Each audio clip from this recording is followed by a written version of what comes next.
All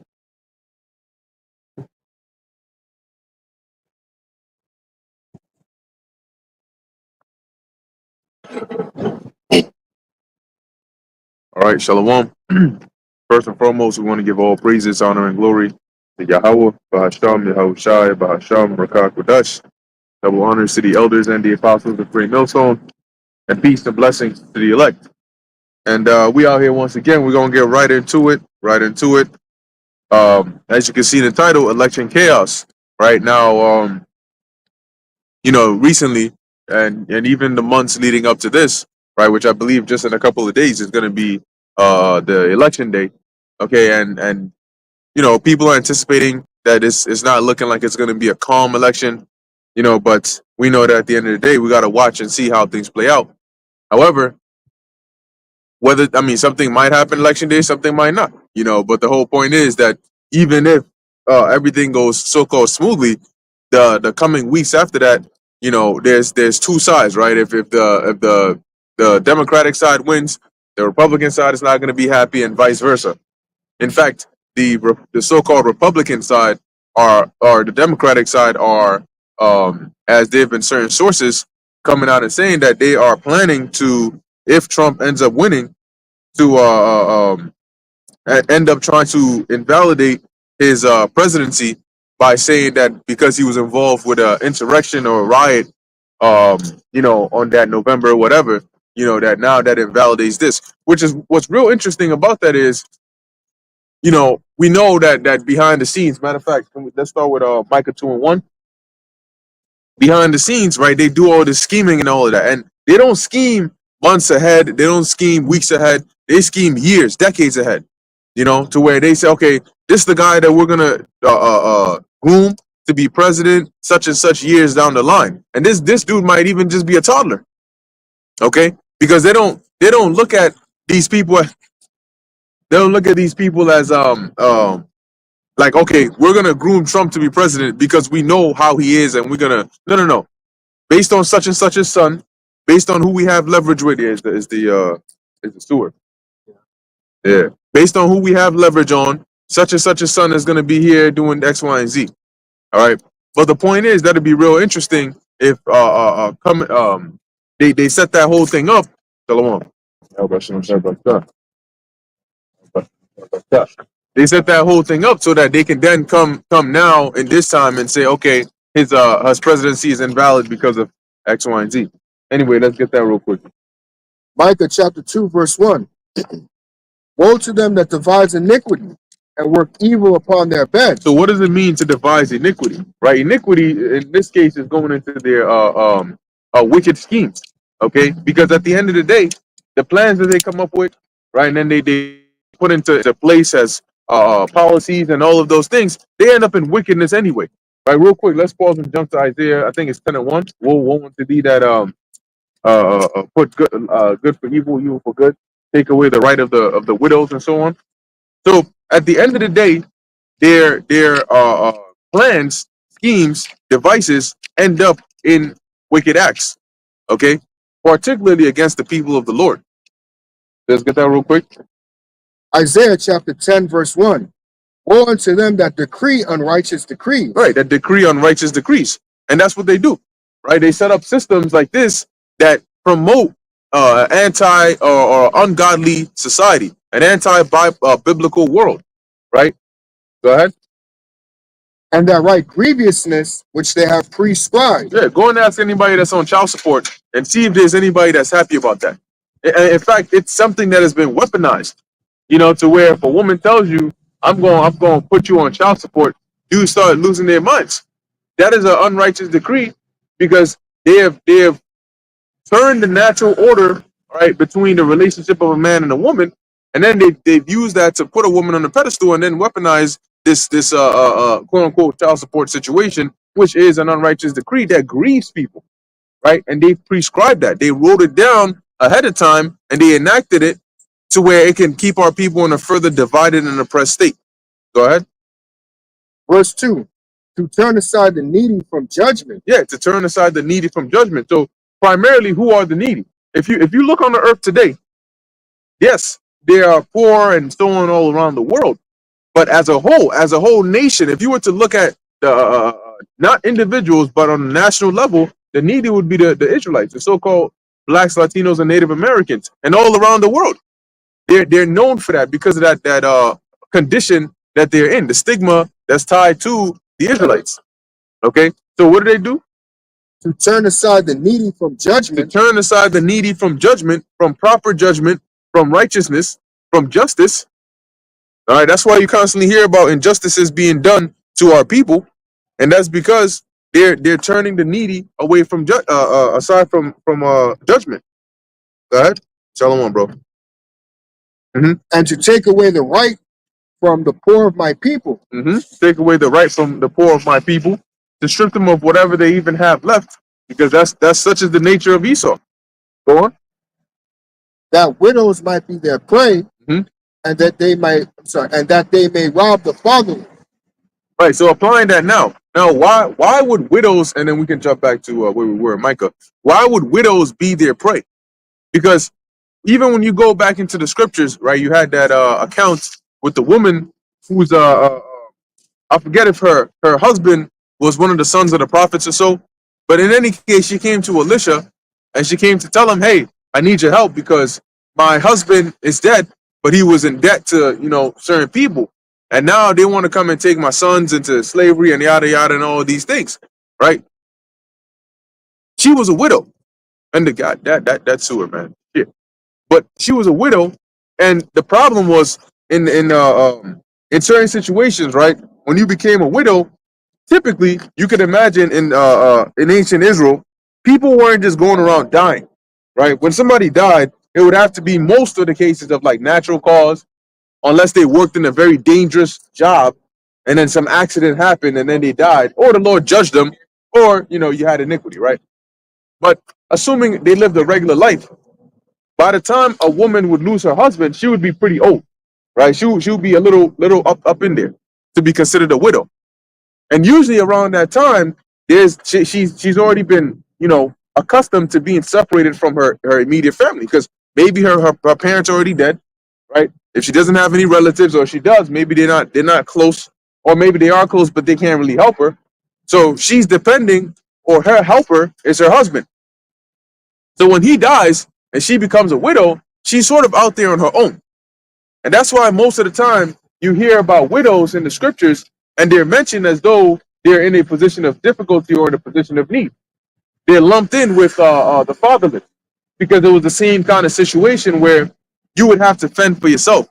So really, a lot of women that ended up being in the prostitution or harlotry and all of those things, the harlot houses, were women that found themselves in these kinds of positions. Some were groomed and sold and brought up in that, but some found themselves in this difficult position and found no other way to provide for themselves or their children. So they ended up going to do one of those. That was one of the easiest profession that a woman could go into. Because of that difficult situation she found herself in. So that's why here it talks about the widows, that they may that widows may be their prey, because the separation of the man from the woman makes the woman vulnerable. And that's what Esau did. He caused a separation between the man and the woman by slithering in there as the serpent. And now he has poisoned the minds of the women to say, we don't need the man, right? And then they don't realize that they're actually now prey to Esau Edom. Because guess what? You don't need your man, but who are you depending the most on now? Right? And why did they do that? Why did Esau team up with Eve and not Adam? Because number one, women are easier to manipulate in that sense because of that naivety. They're nigh to Eve, and we all know how Eve turned out. Okay. And number two, men think more logically. It's harder to control another man, especially when he has a mind of his own. Because you might say one thing, like the scriptures say, "Can two walk together, lest they be agreed?" You may say one thing, but he may say, "No, I don't like that idea, or I don't want to do that." Now there's a problem. With a woman, it's easier to manipulate her into even if she doesn't want to, but she'll sort of go under it because you're manipulating her. You're molding her mind. The mind of men are not like that, and that's why oftentimes there'll be more fights between men if they don't disagree with something, if they don't agree with something, than between the man and the woman. You know, how many times do you find a woman end up in a situation, and when they find out the root of it, she'll say it wasn't of her own will. She didn't really want to do it. So why were you doing it? Because he just, I guess he sweet talked me or yada yada yada. Go ahead. Oh, that was it on there, right? Okay. So now jumping back to Micah 2:1. Okay, because the point that we're making here is the schemes of Esau Edom. So Isaiah 10 is an example of those devising iniquity upon their beds. Go on. So Micah chapter 2, verse 1 again. Woe to them that devise iniquity. So ultimately, in today's time, for example, who are they that are devising iniquity? Those that are devising iniquity are not at the top of the hill, the U.S. government, okay, or the Chinese government. The ones that are truly devising iniquity, okay, are the elites, okay, the ones who are at the top of the top, above the governments. So you have the people, right? When you go up the pyramid, you get to a point where you have the people, then you go up politicians and so on. Then you have governments, okay. But the whole goal is to centralize that. So at the top, you have one that sits above those governments, okay. Now, there's a way of controlling people that doesn't involve them being in agreement. Contrary to popular belief, not all these so-called elites are actually in agreement with each other. Okay, they're not all just one big happy family sitting together, all saying we're in unison, singing kumbaya. That's not how it works. And not every government or power structure is easy to control. So these elites don't actually have control of every single government in the world. If they did, we would already be in a new world order. If they did, they wouldn't be orchestrating another world war. Okay? So what they do is they use manipulation tactics. The way you control your enemy is different than the way you control somebody that's already under you. You don't control your enemy by just directly telling them what to do. You control your enemy by setting up moves to trigger them to behave a certain way that you want them to behave, right? To bait them into doing something. So, for example, they don't have as much control over places like maybe say Russia or Iran or so on. Yeah, they may have agents inside of the cabinets here and there trying to influence things, but they don't have that full hand grip. So what do? They set up things like the World War III between the Zionist regime and the Arab world, because then what do they say? If we can't control you, we'll just topple your government and replace it with someone that we can control. Okay, so when we go to them devising iniquity upon their beds, we're talking about those that are sitting above these different governments that are playing chess. Okay, on each side, they're playing both sides. I may add to your point. When you go into the history of Islam, it was originated by Esau, man. You know, it was a branch of the Catholic Church, Yep. or it was from the Catholic Church, pretty much. That's where it was birthed from, and it was used in order to control the minds of those people, those Ishmaelites, those Elamites. So they're following a doctrine which we know is false, but they're stuck to it. Now Esau, all these hundreds of years later, is using that to manipulate them. So the way these elites think is on a generational, like he's thinking centuries ahead of how he can sew and weave certain situations to get his own point across, which is ultimately, like we've been saying, World War III. Remember Albert Pike? Albert Pike said that is how World War III is going to ensue. How did he know that? Yeah. How did he know that? He's not a prophet, you know? What he said was prophetic, but he ain't a prophet because the Lord has a spirit on them on the left hand to do these things. So they try to be like prophets, Right.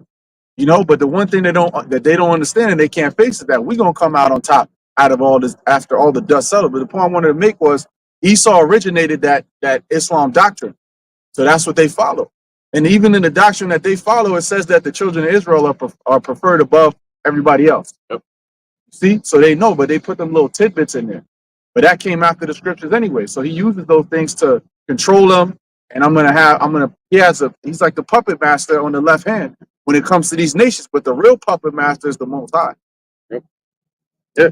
And that's what they like. That's a good point. But all you got to do is just go into the history, right? And really just focus more on the origins, because Islam wasn't there from the very beginning. It had a starting point. Right? And anybody who tries to challenge that, well, what language was it originally written in? Arabic, right? Well, Arabic also had a starting point. The first language was Hebrew. You know, so it had a starting point, and really you just got to dig into that history and find out at that point in time what was happening, who was where associated with who. You know, and you'll find out. Yeah, there's the surface level secular history, and then just like today, there's the deeper level of things. Back then, there was the deeper level of things. Look, that hidden hand, the so-called Illuminati, or you know, secret societies, those have been there even in the ancient world. When you when you play games like Assassin's Creed, you have like the Knights Templars and all of them. Guess what? It was all about secret societies, and these people had a agenda that was beyond just like riches. No, these people were going to like they had this thing which was like the apple, yeah, the apple of Eden. You know, they were trying to tap into a higher levels of power that can give them actual control, domination of the world. Assassin's Creed 2 with Cesare Borgia. I hated that. Oh wow, look at that. Yeah, he wanted to use the apple of Eden, and that would like they would do this thing, and then it would shine, and then it would control everybody. And that's what they want. They want the ability to control everybody. Look at that. And today, their apple of Eden is going to be that a tiny, you know, the seed of the apple. You know, yeah, that's it. I like that, the seed of the apple. Yeah, go ahead. No, I was going to say when you were mentioning about how pretty much how the Edomites, you know, how much they pretty much the different ways that they try to control things. You know, it's different from how they control somebody that's under them as opposed to their enemies, and that's why it's difficult for them to control this truth because like you can't just pay it off. That's not going to happen. But then at the same time, you may try to use like vocab, Malones, you know, certain agents to try and make something move, but it's not biting. So it's like, okay, I can't buy it off. I try to do little things to, you know, insinuate something. They're not taking the bait. So that's why eventually, like it says in Revelation 12:12, they just got to come down with great wrath because you're not taking the bait. I can't buy you off. You keep putting out more information. Says I'm just going to have to come at you. At this point, I'm going to have to go back to the old way, which is the sword. Right. Wrestling. Here you go. I just wanted to mention that you said the seed of the nut. These jobs with the icon that he used for his product is the big Apple product, and like you said, that's what they're going to be reintroducing. It's not a literal fruit of the apple, but the technology that they bringing forth is something that you know Satan brought back in the beginning time when he conceived with so-called. Yeah, it's all symbolic because if you think about it, like if you ask us average Christian, so-called Christian, right? They'll say, "Oh, Eve ate the apple." What? Where in the Bible did it mention apple? where it didn't say no apple.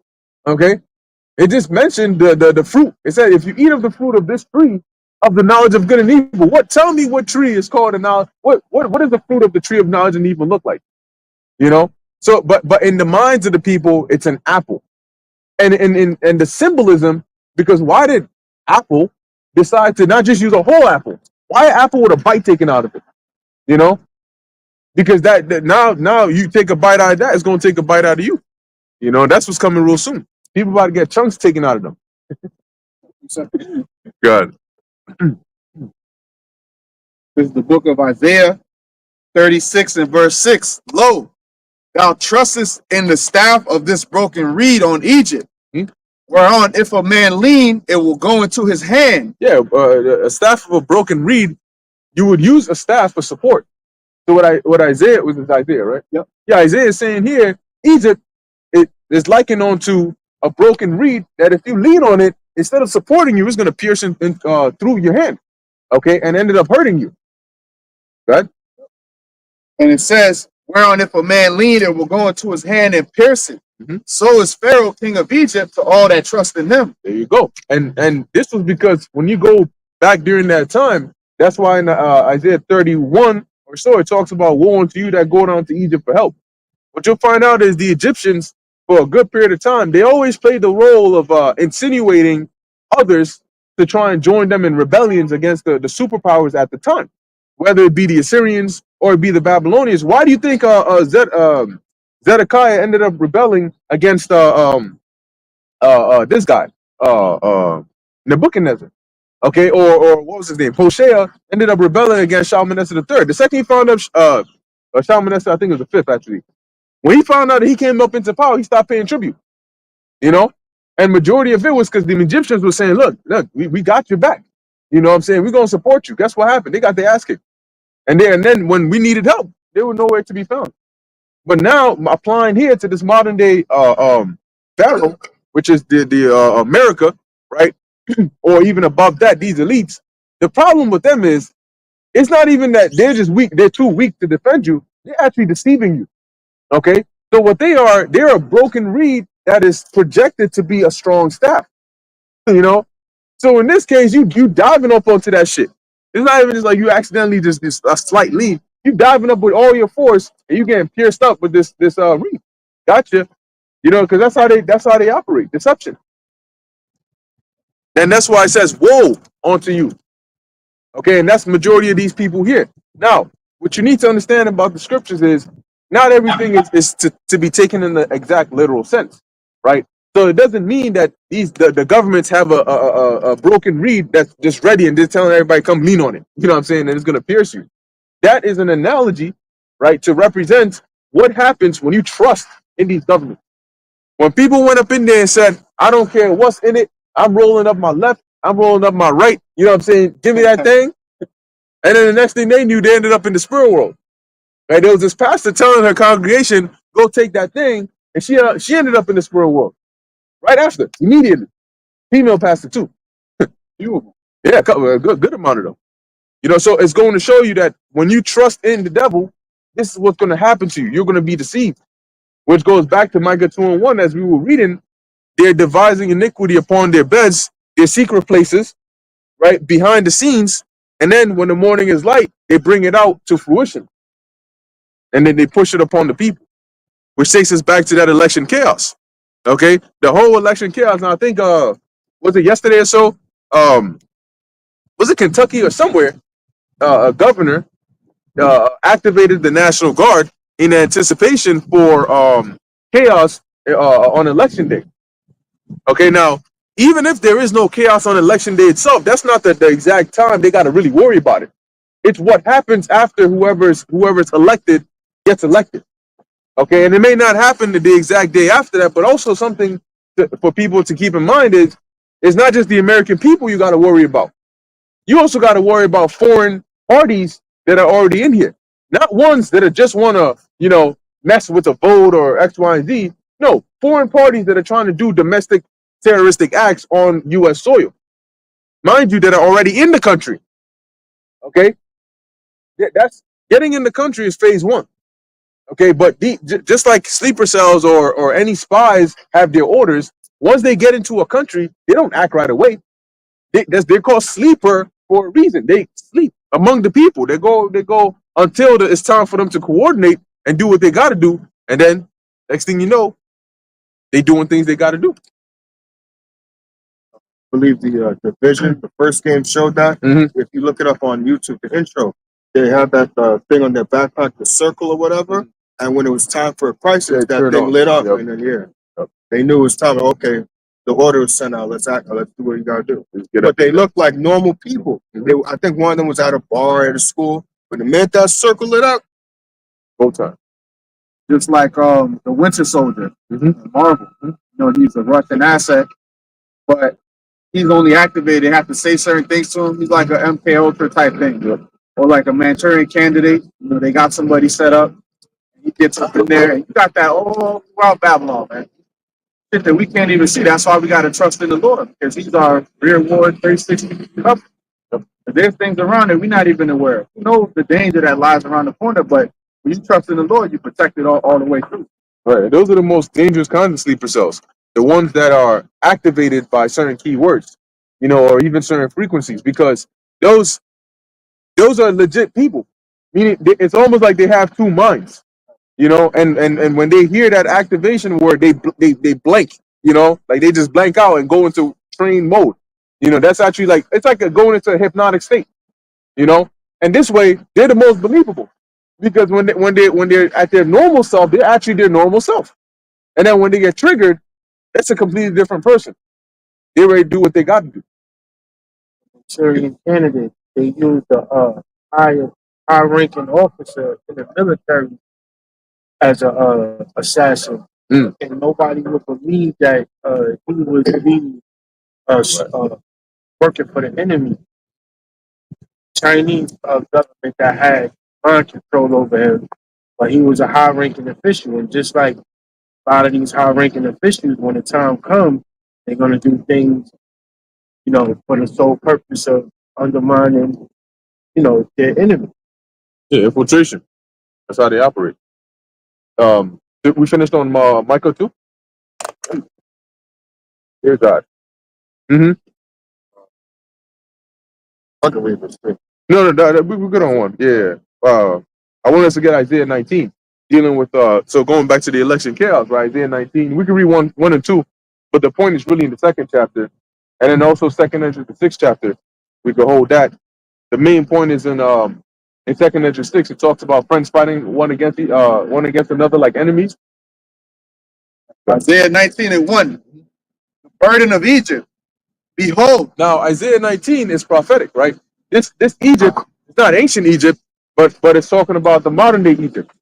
Okay, and another, the spiritual Egypt today is America. America is the spirit of a lot of places. Okay, but if you really look at it, the nations or the names that have been associated with America represented major superpowers at their time. Right? Egypt was a superpower at one point. Assyria was a superpower at one point. Nineveh was the capital of a superpower at one point. Babylon was a superpower at one point. Okay, and but they're all associated with this place because America embodies. It's like a melting pot. That's why it's confusion. It embodies all the wickedness of all of them and assimilates it into one. And that's why you may look at certain holidays that and festivities that people keep here, and it's a mixture of the pagan different worships of different time periods and of different civilizations, different cultures. Because the Egyptians might keep one thing, and the Babylonians might keep another. But guess what? America keeps both and calls it something different. You got a point? Yeah. I was gonna say, I remember one of our lessons that El Tazariwan brought this up, going back to Daniel the second chapter of the statue. How the feet pretty much carries pretty much all the differences of the other of the other empires. The head being the gold, if I'm not mistaken, the arms of silver arms, the Medo-Persian Empire, and so abdomen of brass and things like that. So pretty much the feet carry the other ways. That's why when the feet get smashed, the whole thing is destroyed. All those ways, those false ways of the other nations. Everything gets taken down once the feet get destroyed. So pretty much it's going into how America, pretty much this kingdom holds up pretty much keeps up the ancient ways of these ancient pagan empires of before. there's what came to mind when the brother Bakar was mentioning like all and what you mentioned about all the kingdoms coming together. Nothing is new under the sun. Ptolemy the First Soter did the same thing with the Serapeum. So Esau was known for doing this. Esau will come through and he'll have a kingdom, and he knows that he just wants power. But he's like, well, these people worship these certain gods. So with the Serapeum, they brought the Egyptian gods in and they brought the Greek gods in. That's where you got Serapis from. He's a composite god, meaning an amalgamation of different gods brought together. So then he'll use that. Just the same way you use Islam, just the same way you use Christianity, just the same way you got people that are Muslims that they look at and celebrate Christmas, have a Christmas tree in America. It don't even make no damn sense. See, but that's Esau's doing. And then what does that bring? Confusion. This is the land of confusion. Many different idols, many different gods. Yep. Reading on. Isaiah 19:1, the burden of Egypt. Behold, Yahweh rideth upon a swift cloud. And that cloud represents what today they call a UFO or UAP. All right. So when it says he rideth upon a swift cloud, it means his vehicles, the vehicles that they use are the chariots. Today you may drive a BMW. You may drive a Honda Civic or whatever. The angels don't drive cars. Okay, they operate chariots. Go ahead. And shall come into Egypt. Mm-hmm. And that Egypt is talking about modern day America. Okay, and shall come into Egypt. And why is the Lord going to do that? Because he's going to come and destroy this place. That's what the Lord's getting ready to do. And that day is going to be short. It's coming real soon, but it's going to be coinciding with when the missiles fly. And we know that pursuant to Matthew the 24th chapter. Go ahead. And the idols of Egypt shall be moved at his presence. Yeah, the idols of Egypt shall be moved at his presence. The false gods, the deities, and all of them, the things that are worshipped in this place. When it says moved, it means they're gonna be shook. All right, and eventually they're gonna be destroyed at the presence of the Lord. See, Yahushua ain't coming here to play games. You know, Yahushua is not coming here to take his sweet time, to take, 10, 20 years to accomplish one or two or three things. No, he's coming to get busy real quick. Go ahead. And the heart of Egypt shall melt in the midst of it. Yeah, you know how they have they I think they call like Manhattan the heart of New York or something like that. So that heart of Egypt, the spirit, the soul of this place is gonna melt. And when it says melt, it means it's gonna be destructured. It's gonna lose whatever shape, form that it had, and it's gonna be brought down basically to nothing. When something melts, it's gone. You know, the only time you can repurpose something that's melted is if it's like a metal and you're molding into something else. But try and rebuild the same thing by melting it and then rebuilding it. It's never going to be the same. And why did it talk about melting? Because even in a literal sense, the Lord is actually going to melt this place. Go ahead. If I may add a quick point. When it mentions the idols of Egypt too, these celebrities are idols. You have that show American Idol. They're being moved at his presence. That's why you see everything happen with Diddy. All these celebrities bugging out because the Lord is getting ready to come back. So now they're all going to scramble because they've been serving the other side. That's it. Ain't no party like a Diddy party. Yeah. Isaiah 19:2. And I will set the Egyptians against the Egyptians. All right, so who are the Egyptians in this case? If this Egypt is a modern day America, who are the Egyptians? The so-called Americans. Okay. Now the thing about it is, these Americans, America in itself is not a nation. It's not a nation. And when I say that, it means it doesn't stem. There's no man by whom the people, the citizens of this place, descend from. Okay, America, an American, is a mixture of different nations, because then you have Chinese American, African American, Indian American, and these are all. American is just a citizenship, like Rome. Paul was a Roman, but he wasn't an Edomite. He was an Israelite. Okay. So when it says Egyptian against Egyptian, it's talking in essence about a civil war. Okay, people of the same country, right, or the same nation, but in this sense, I use the term loosely, against each other. That means there's going to be a divide. Now, what are we seeing here today? There's a divide, and they've cultivated that. They've actually cultivated that by they strategically pushed Biden out the picture because they knew that if you think about it like this, right? If they kept Biden and had him running against Trump, yes, there would have been a divide, but it wouldn't have been that great of attention. Why? Because even Democratic supporters would have been like, nah, I got to agree that this guy Biden is tweaking. He's bugging. You going out there forgetting what you're saying. You know what I'm saying? You eating ice cream, slipping on, tripping on trains, riding bikes and falling down. You know what I'm saying? Harassing little kids and shit. They're going to say, nah, this guy's done too much. I don't like Trump, but Biden got to go. That was the sentiment people were starting to get under. So immediately they said, push this nigga to the side and put Kamala up on there. Because now you might have somebody that says, oh, what about having the first black woman as a president? Right? Now there's a whole nother rally behind that. Now you got even more attention flared. One side is calling the supporters of the other side garbage, calling the supporters of the other side, I forgot what the new thing they call them is. So there's this like back and forth, and they're cultivating that using these media sites.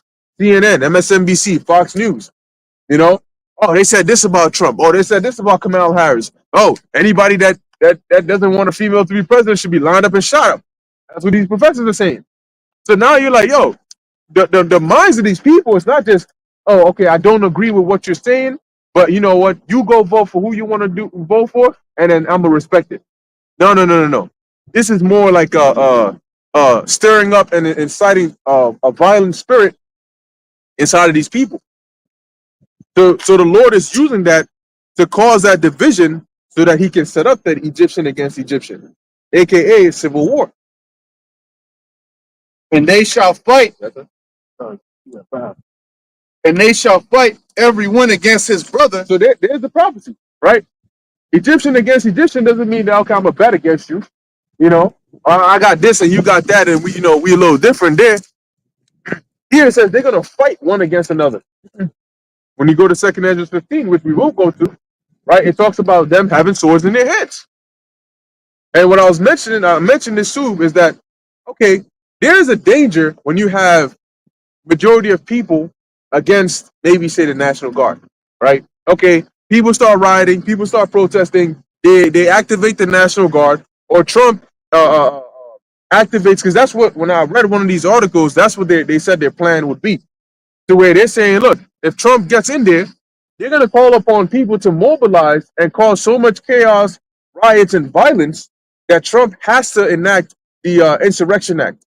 And when he enacts the Insurrection Act, you're going to have military members that are then going to say, nah, we're not going to follow that. And some of them are going to say, okay, we are going to follow that. So now there's going to be a divide with the military or the National Guard. And that's where the danger really lies. Because National Guard versus people, police versus people is one thing. People are throwing rocks, they're hurling names at them. These guys are coming in with riot shields, with batons, with water cannon and tear gas, right, and rubber bullets.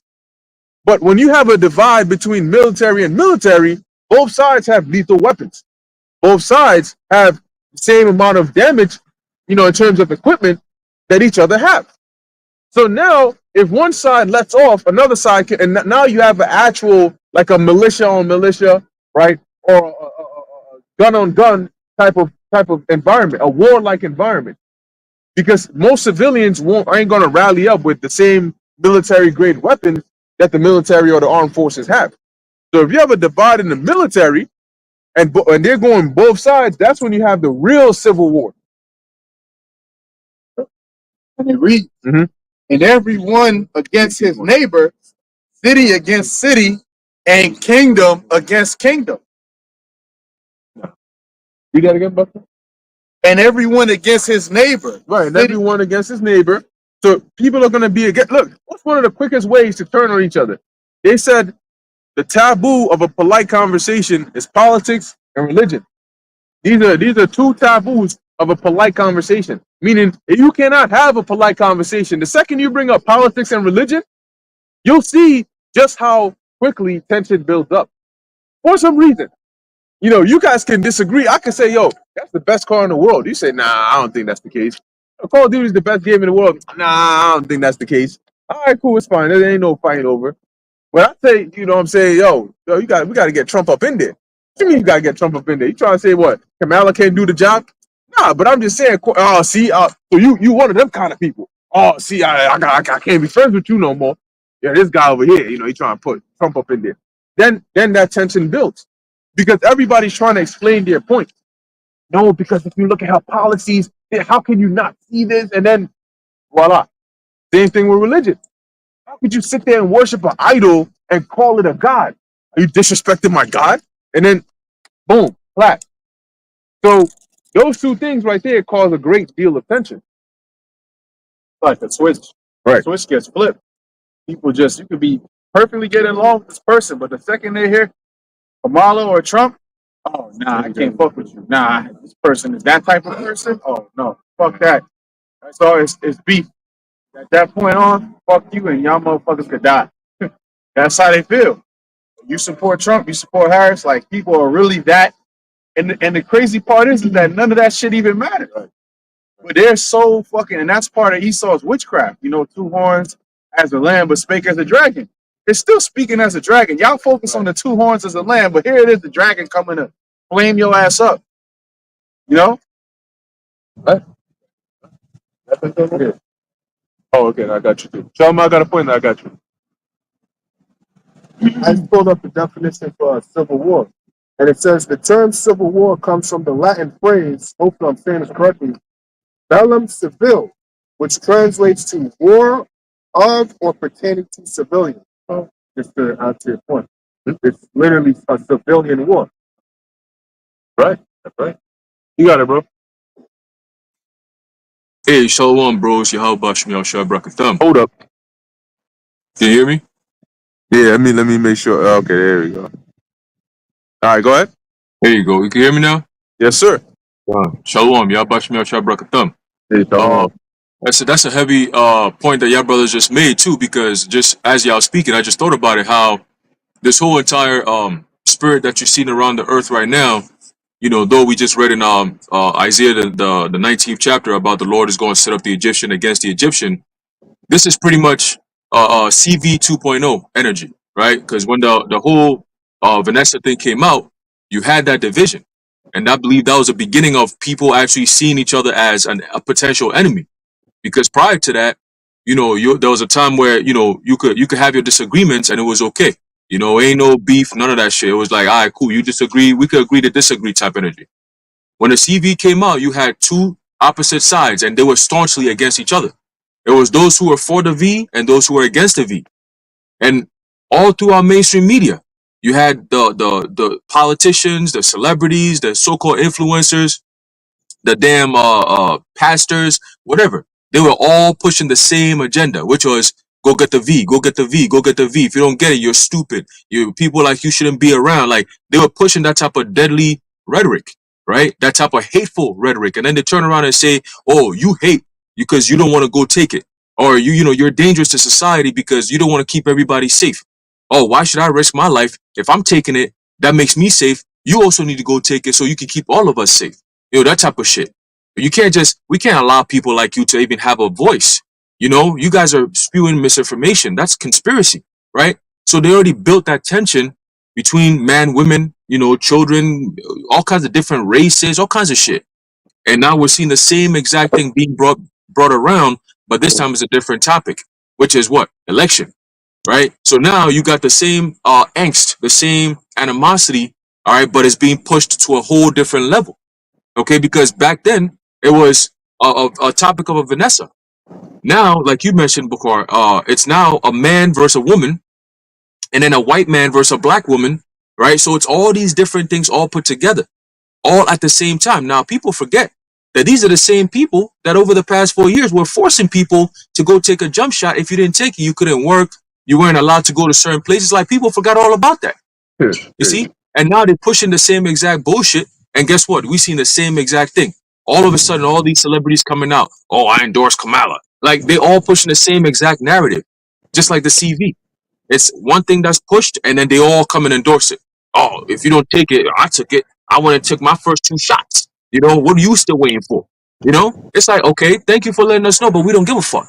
That's the thing. Like, we don't care about that. Our decision is made, and we stand on that. You see? But again, that spirit of stirring up that division, hey, we're already there. Okay, and I believe you called for Second Ezra, the 6th chapter, about friends fighting against each other like enemies. I got that real quick. All right. This is a book of Second Ezra, chapter 6. And again, the topic of this point is, like you said, election, but it's also going into what? The end of time. Okay, because these are all part of the prophecies that indicates that we are indeed living in the end of days. All right, then now how shall I say, if a kingdom be divided against itself, how shall it stand? Right, it cannot stand. Right, if Satan's house is divided, it's not going to stand, and that's what you're seeing now. Okay, typically when you have a two-party state, the only thing that Americans really should be worried about is how do these two parties make sure that my constitutional rights are being observed in everything and every decision they make. But guess what? That thought is out the window. You got the Democrats pushing for Republicans to not have a voice anymore. that don't you know that it also affects you? Like, oh, you don't allow them to speak. Oh, they shouldn't be having a platform to voice this type of dangerous misinformation. That's a First Amendment right violation right there. Okay. Oh, you're not allowed to supposed to have guns. That's a Second Amendment right violation right there. Okay. But they're not thinking of it like that because that spirit of division is so deep and boiling inside of them that they don't care about how it's going to even affect them because they don't even see that it even affects them in the long run. Okay. But ultimately, all this division being set up, going back to divide and conquer, all this division that's being set up, come 2025, you're not going to have any type of ability to say, oh, I voted for this and this will happen. Nah, your vote is not going to matter because all this stuff is is happening to cause confusion. Meanwhile, in the background, like you mentioned, Micah the 2nd chapter, right? They're creating a device in the background, right? All these governments are a part of it. Okay, and guess what? All these things that's happening is to disrupt the system now so they can be justified when they bring in the new system, which is going to be run by the MOTB. It's just that simple. And we can see it from a mile away, but a lot of people are just like, oh yeah, I'm going to vote for this. It's not going to matter. Whether it's Trump, whether it's Kamala, or whether it's just martial law straight up, it's not going to matter. Okay? But let's get this real quick. And before I go into that, I just saw a video earlier this morning, right? This was way in the morning. So-called Halloween. You know what happened in out in Orlando? There was a shooting. Okay, and they said it was 8 people got shot up or something, and 2 people died, and it was literally people on the streets. It's not like, oh, this is some crisis acting. Nah, this was some dude. I think it was 17-year-old Jake. I said 17, and he had a gun, and he mowed people down like that. It was like straight up chaos out there, man. And this happened on Halloween, so-called Halloween. Okay, so the Lord is already stirring up that spirit of violence where these who knows, these election booths and all that. The Lord might have somebody go set some shit up. Bah, bah, bah. Next thing you know, hey, you voted for who? What? Why you do that? Bah, bah. Just like that, on off top.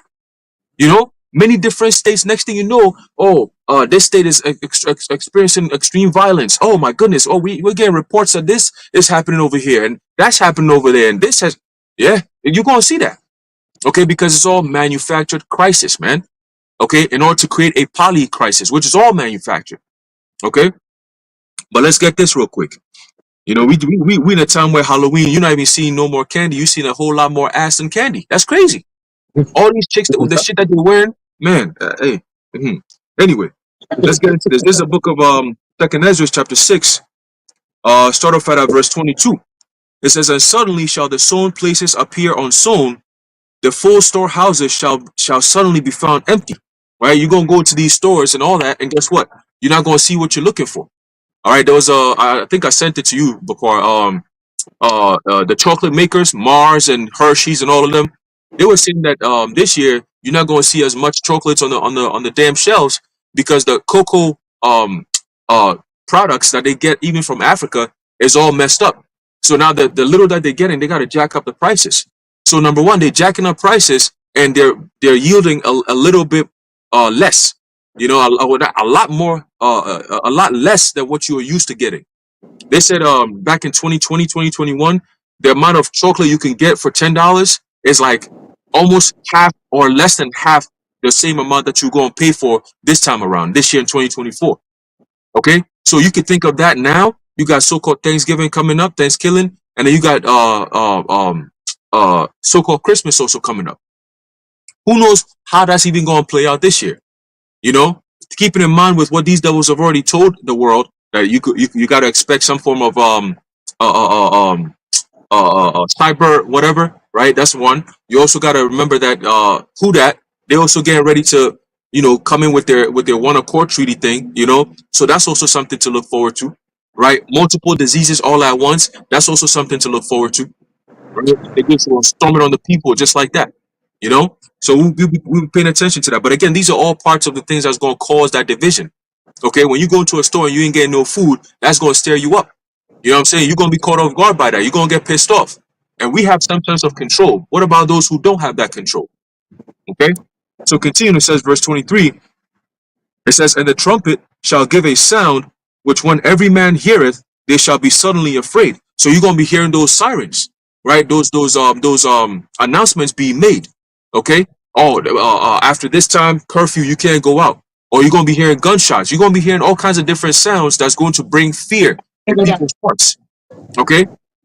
Verse 24, it says, "At that time shall friends fight one against another like enemies, and the earth shall stand in fear with them, and the springs of the fountain shall stand still and not flow for 3 hours." So the point is, at that time, friends shall fight one against another like enemies, right? And that's what's being stirred up right now as we speak. Okay, so saying that for years, and they said it. They said, look, back then we had the ideas. Now we have the technology to back up those ideas, so they can come up, they can bring these things up and actually enforce it with AI technology. All right, I caught something on the news yesterday. They said the NYPD is officially bringing drones to help with so-called catching criminals and shit. You know, And there was this guy who so-called, they call him the art thief or something like that. So he's just going around just stealing artwork and shit. I'm like, what kind of fraudulent ass weirdo way to bring some type of fuck ass technology like this? Oh, we just trying to, go after this guy who stole some artwork. It was worth thousands of dollars because it came from a so-called Jewish family that had paintings of the Holocaust, some bullshit, right? And the guy stole it and he ran off with it and he went into the woods somewhere. So then they used this drone technology to scope the area, and it was late at night, so they turned on the infrared, and then they were able to see him and spotted him, and then the authorities were notified by the drone, and then they were able to go find him and pick up all the things and put him in jail. I said, oh wow, very interesting. So they're slowly but surely introducing that type of technology, but guess what? They couldn't just bring it out to the public and say, hey, this is the new shit. When they tried it back a couple of years ago with them robot dogs, Neil said, hey, we ain't with this shit. So they said, oh, we're going to bring it back again, but this time we're going to make sure that you support it. So we're going to push it like, oh, look at what it did. It helped solve a crime. So all this crime that we're seeing around the country and around the states and around your cities, if we bring this technology, there's less cops, but if we bring this technology, it's going to help solve the crime issue that we have. So guess what? Voila, here you go. And next thing you know, you're in an oppressive, repressive state with AI managing and watching over everything you do, listening to everything you say. I posted a video earlier today about something known as a smart dust. All right, DARPA created something known as smart dust. Brothers could go watch it. All right, and it's like small little particles that it goes into underneath your skin, right, into your DNA and all that, and it goes based on a Wi-Fi. It's radio frequency. Okay, I said, man, these devils. They said they had this shit back in the 90s, man. All right, so imagine what they got now. Okay, now it makes sense why Harari and them are saying that humans have become hackable creatures. It makes sense. But at this point, man, we are that close, all right, to the MOTB, man. It's just a few more steps to go for it to make sense, all right. Because if not, people gonna push back way too hard, all right. So they're gonna push the people in a situation where when you're in the corner, you can't push no further. Then they gonna come in and put that thing on you, man. All right. But we in those times, the setup for the MOTB is where we at right now, all right. That division, the wars, the chaos, and all that, all right. And then they're gonna be justified when they bring all that shit in there to enforce some form of order. All right, so that's all I wanted to bring on that. You brothers got it. Done. Hey, they do right. That's exactly what they're doing, and that's why we got to be on high alert because they're about to kick into that overdrive. And there's a lot of things that have happened recently that before they happened, it seemed like that would be crazy. I remember there was we talked about this even years ago. I think there was a video that was done by It was the video of Ford, one of the old presidents, and he was describing how the first female president will come about. He mentioned how she would be a vice president of the president, and I think he would be like old or something, and he would end up dying, and then she would become president, and yada yada yada. Right now, maybe they don't go exactly like that, but the similarities are definitely there, right? And I remember at the time it was like, that would be mad crazy if they put Kamala Harris as like the president or like she's like the next one up running, and we kept saying, this she came up in there and she's been quiet as hell. Like people so quiet, people didn't even know she was a vice president. Like, where the hell was Kamala all these years? You know what I'm saying? And it goes, and now you see why it has to keep her sort of like there, but not there. So that when it's time to go, they push her on there, because if she was too out there, then people are already aware and they're like, we already got a taste of what you are like in quote unquote power. So we don't want your ass on here. But if she's there, but she's not there, now it's time for her to make her debut. Now they push her out of nowhere. Now all of a sudden, what seemed like it was a big deal with this guy, Biden, getting they said, you got to step down and let Kamala get up in there. All of a sudden, it's normal. Now it's like it's always been Kamala versus Trump. A couple of months ago, that wasn't the case, right? When before Trump's assassination attempt over there in on his rally, once again, now it's like almost trivial. Like, oh yeah, that happened, and then there's been a couple more after that. But when it first happened, it was like, oh shoot, the diddler. Before they caught this nigga, you know what I'm saying? He was oh bro, you say something about this guy? Yeah, come on, we you know what I'm saying? Like that's a reach. Look, if we had told you, which we did, some of the things this guy was doing, right? And we didn't even scratch the surface on the shit that they bringing out. But if we told you some of the things this guy was doing 6 months ago, a year ago, people would have said, "Nah, you reaching too much." What you trying to tell me? He got what? Yeah. So you trying to tell me he got substances inside of baby oil and he's putting it on people and then he's drugging them and he's having these crazy ass parties, bro? That sounds like some conspiracy shit, bro. I ain't even gonna lie to you. Guess what? That's exactly what he was doing. And now that it's come out, it's almost like, yeah, I mean, that's the people are cracking jokes about it. You know what I'm saying? So the point here is that what seems so crazy and far fetched in about a day or two can all of a sudden become the new norm. So what seems so out there to have implants inside of people and they're buying and selling with it, and or having a police state where you got tanks on the streets and troops on the streets, and it seems so far fetched. Oh, it'll take so long till we get there. It happens just like that, and in a matter of weeks, it's now the new norm. No, I think yeah.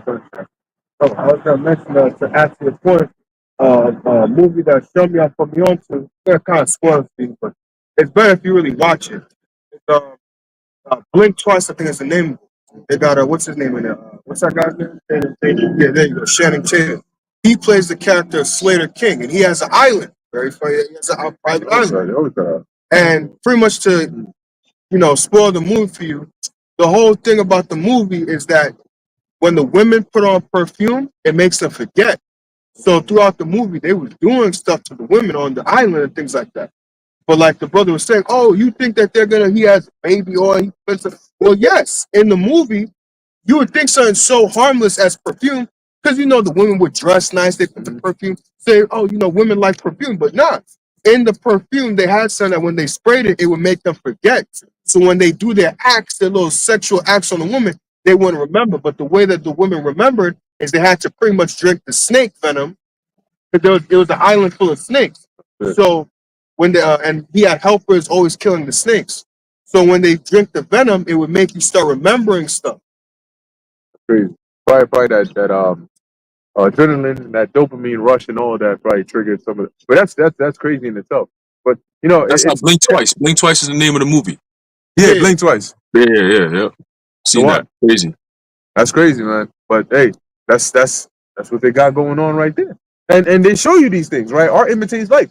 They don't. If you watch these movies and you pay close attention to to how they describe these things, they're not making it up.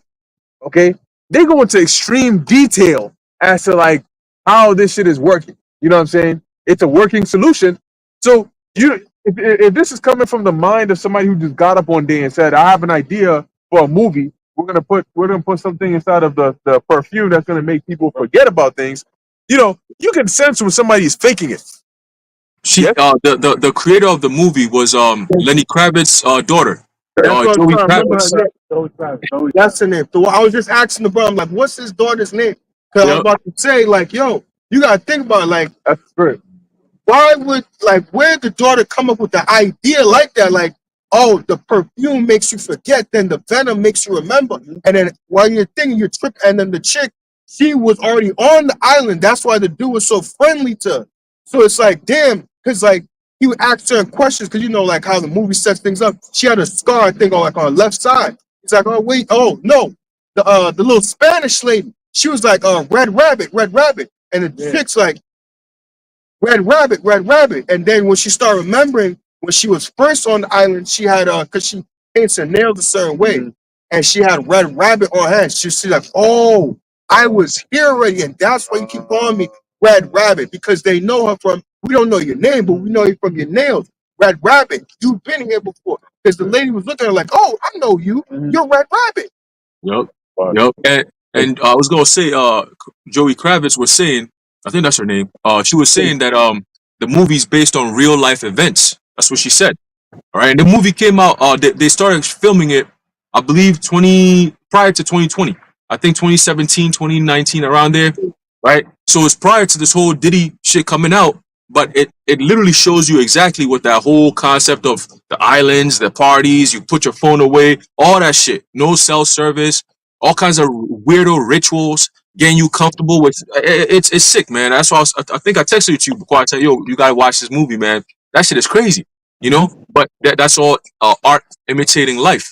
The the corrupted mind will watch it and say, "Oh wow, that's a crazy ass movie. Damn, that's crazy." But the uncorrupted mind watches it and be like, "Yo, this shit is sick. They actually do this shit." Like, cause you can't just pop up with your wildest imaginations and come up with such a story. There ain't no such thing unless you've been there or unless you know something about it. Plus, Lenny Kravitz, he used to go to them parties, them Diddy parties, man. So he's aware of these things. So of course his daughter, they all grew up in Hollywood, right? Hollyweird, you know. So they all into this type of shit. That's just the norm in that type of world. Okay, when you go into that world, that whole Californication world, that's all they do. Okay, that's all they do. It's all about blood sacrifices, right? All these so-called celebrities, you know, shit, whoever, celebrities, newscasters, music maker, whoever. All right, they all. If you really pay attention to their life, and I was actually doing some research on it, I was like, just out of curiosity, how many celebrities have lost either their a loved one or a child? Right, it could be a parent. You know, they pass away before their actual age. You know, the normal age of death. You know, that kind of thing, or their firstborn child, or whatever the case may be. Right, so they all do some type of satanic ritual, man. All right, it's the rite of passage. You want to make it in that society, you want to make it in that industry, you got to give up something. All right, they got to have something on you. You know what I'm saying? It's like a sacrifice. When you serve the Lord, you sacrifice. So when you serve Esau or the devil on the left hand side, you got to also sacrifice. It's both sides, man. Okay. So we made a sacrifice to the Lord. We pledged an oath to the Lord that, Lord, we're going to serve you with our might, our heart, everything we got. We are slaves. We're servants unto you, not slaves, but servants unto you, Lord. All right. It's the same thing. When you sign up to work with them devils on that side, you got to sign up like that, man. You got to be a servant all the way through. All right. And then they use you however they please, just like the Heavenly Father. Okay. You become a vessel to push the left hand side of energy.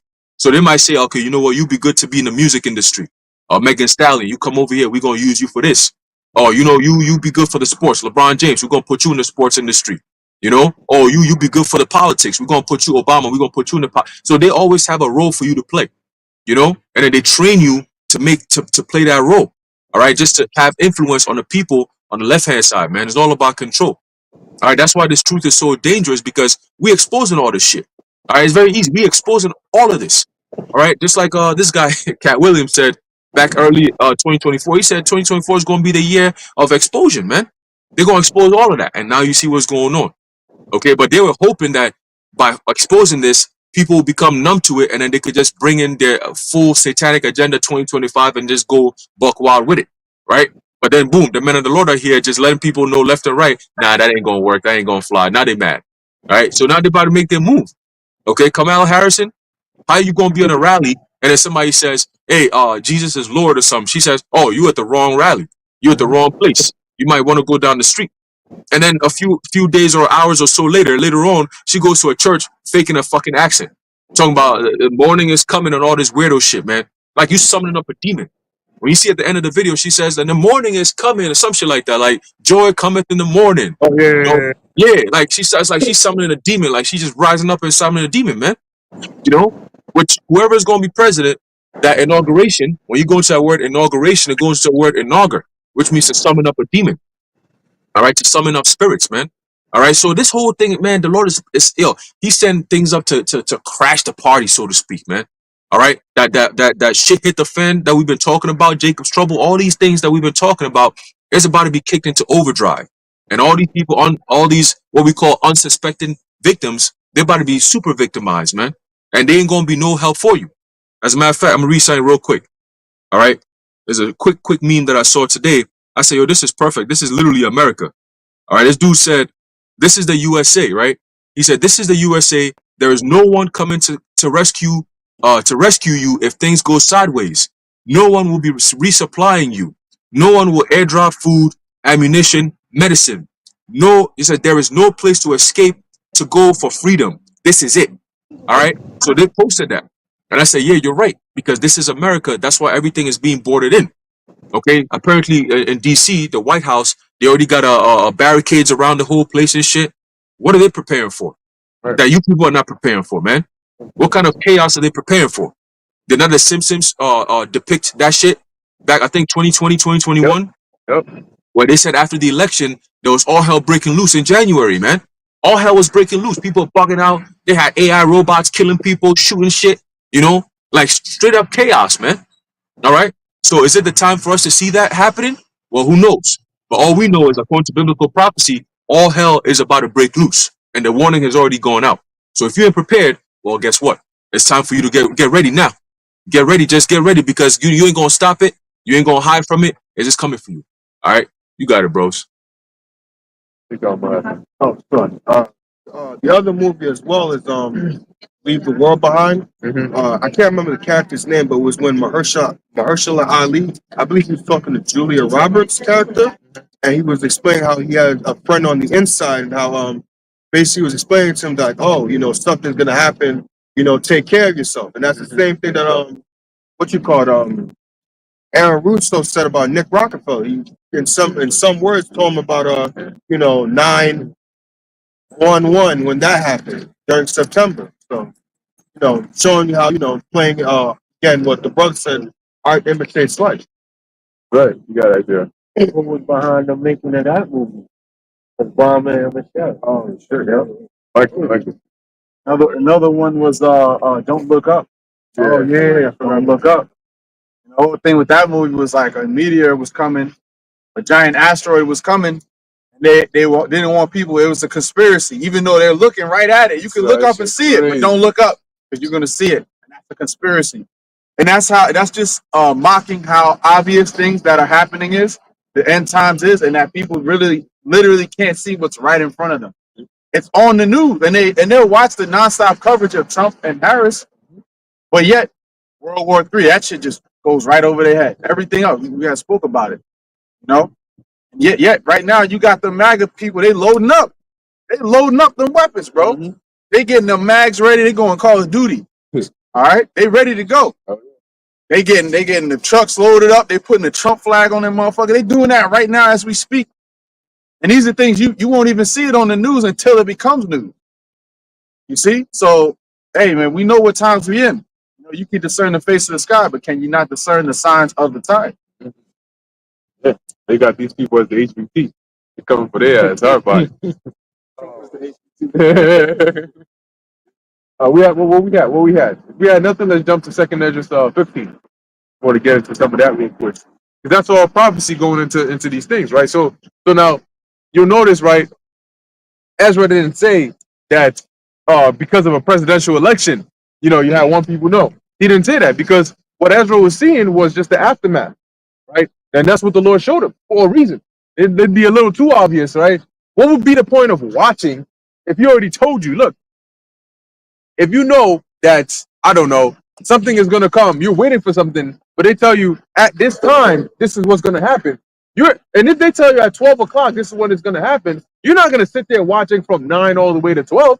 You'll probably go do whatever you want to do and then come back at 11:50 because you know at 12 it's going to happen, right? So if they said, if the scripture said that if Ezra was to say that this chaos was ensued because of the first male and quote unquote, you know, female candidates going back at each other, then we would be here like, all right, well, freaking last election ain't gonna be that one, you know, so we'll be back in 4 years. You know, and then when we see that the two candidates are right, then everybody got their seats ready. But the Lord isn't doing that. That's why he said, watch. Okay? This is the book of Hebrews 11:1. Bring it out. Now faith is the substance of things hoped for. Now, faith is the substance of things hoped for, right? What is substance? Substance is the actual the proof, right, of things hoped for. So when you hope for something, what substantiates that hope? What validates that hope? Faith, right? It's like you know, when you have a sweet drink, what makes the drink sweet? The sugar in it, right? So what makes your hope valid? Faith. Okay, go ahead. The evidence of things not seen. The evidence of things not seen, and that's both future and past and present. How do we know that that Yahushua is actually here? He's in the heavens, you know, by faith.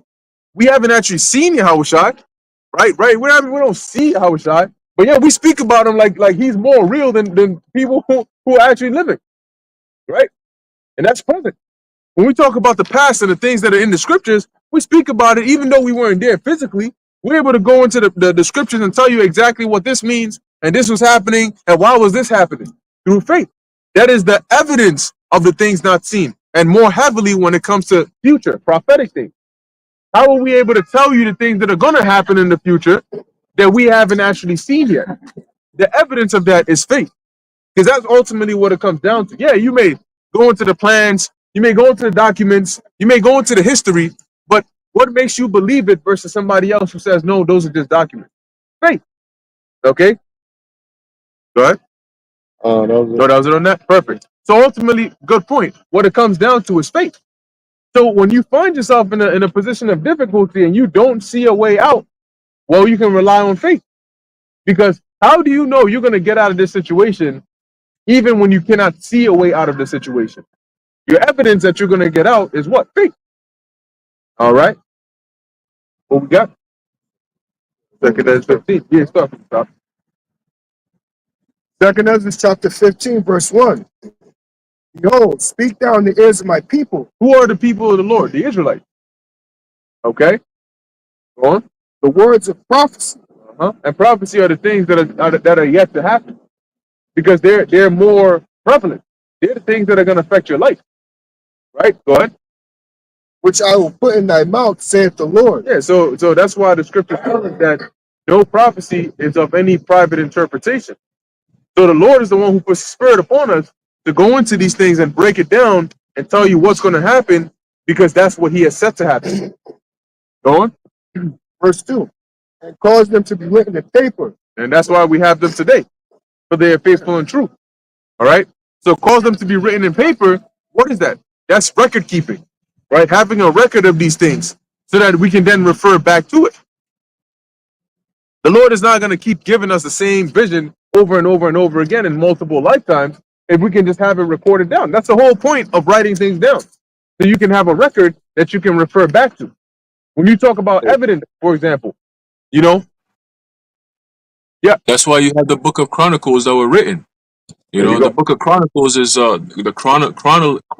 keeping of the Israelites from the time of Adam all the way to the time of the prophets, right? In the chronological order. All right, that's where you get the word Chronicles from. All right, you go into a book of First and Second Chronicles, it gives you the whole entire history, everything in there. Yep. You know, without really having to go to find it, it's all in there. You know. That's right. Names, dates, places. And the one thing about the scriptures is it's very, very detailed when it comes to records. Very, very detailed. I mean, today people abstract certain things, right? Oh, and this guy had 7 sons, and then he had 8 sons. No. The scriptures tell you, okay, this guy had 7 sons, and of his 7 sons, you had this son, and this son, and this son, and then this son had 3 sons, which were this son, and this son. And then let's go back to this son, and it will tell you all the details. When it talks about the places, the numbers, all the sons were 70, this amount, and this. So when it comes to those records, they really kept those records, down pat. Okay, so now let's go back and continue where we're at.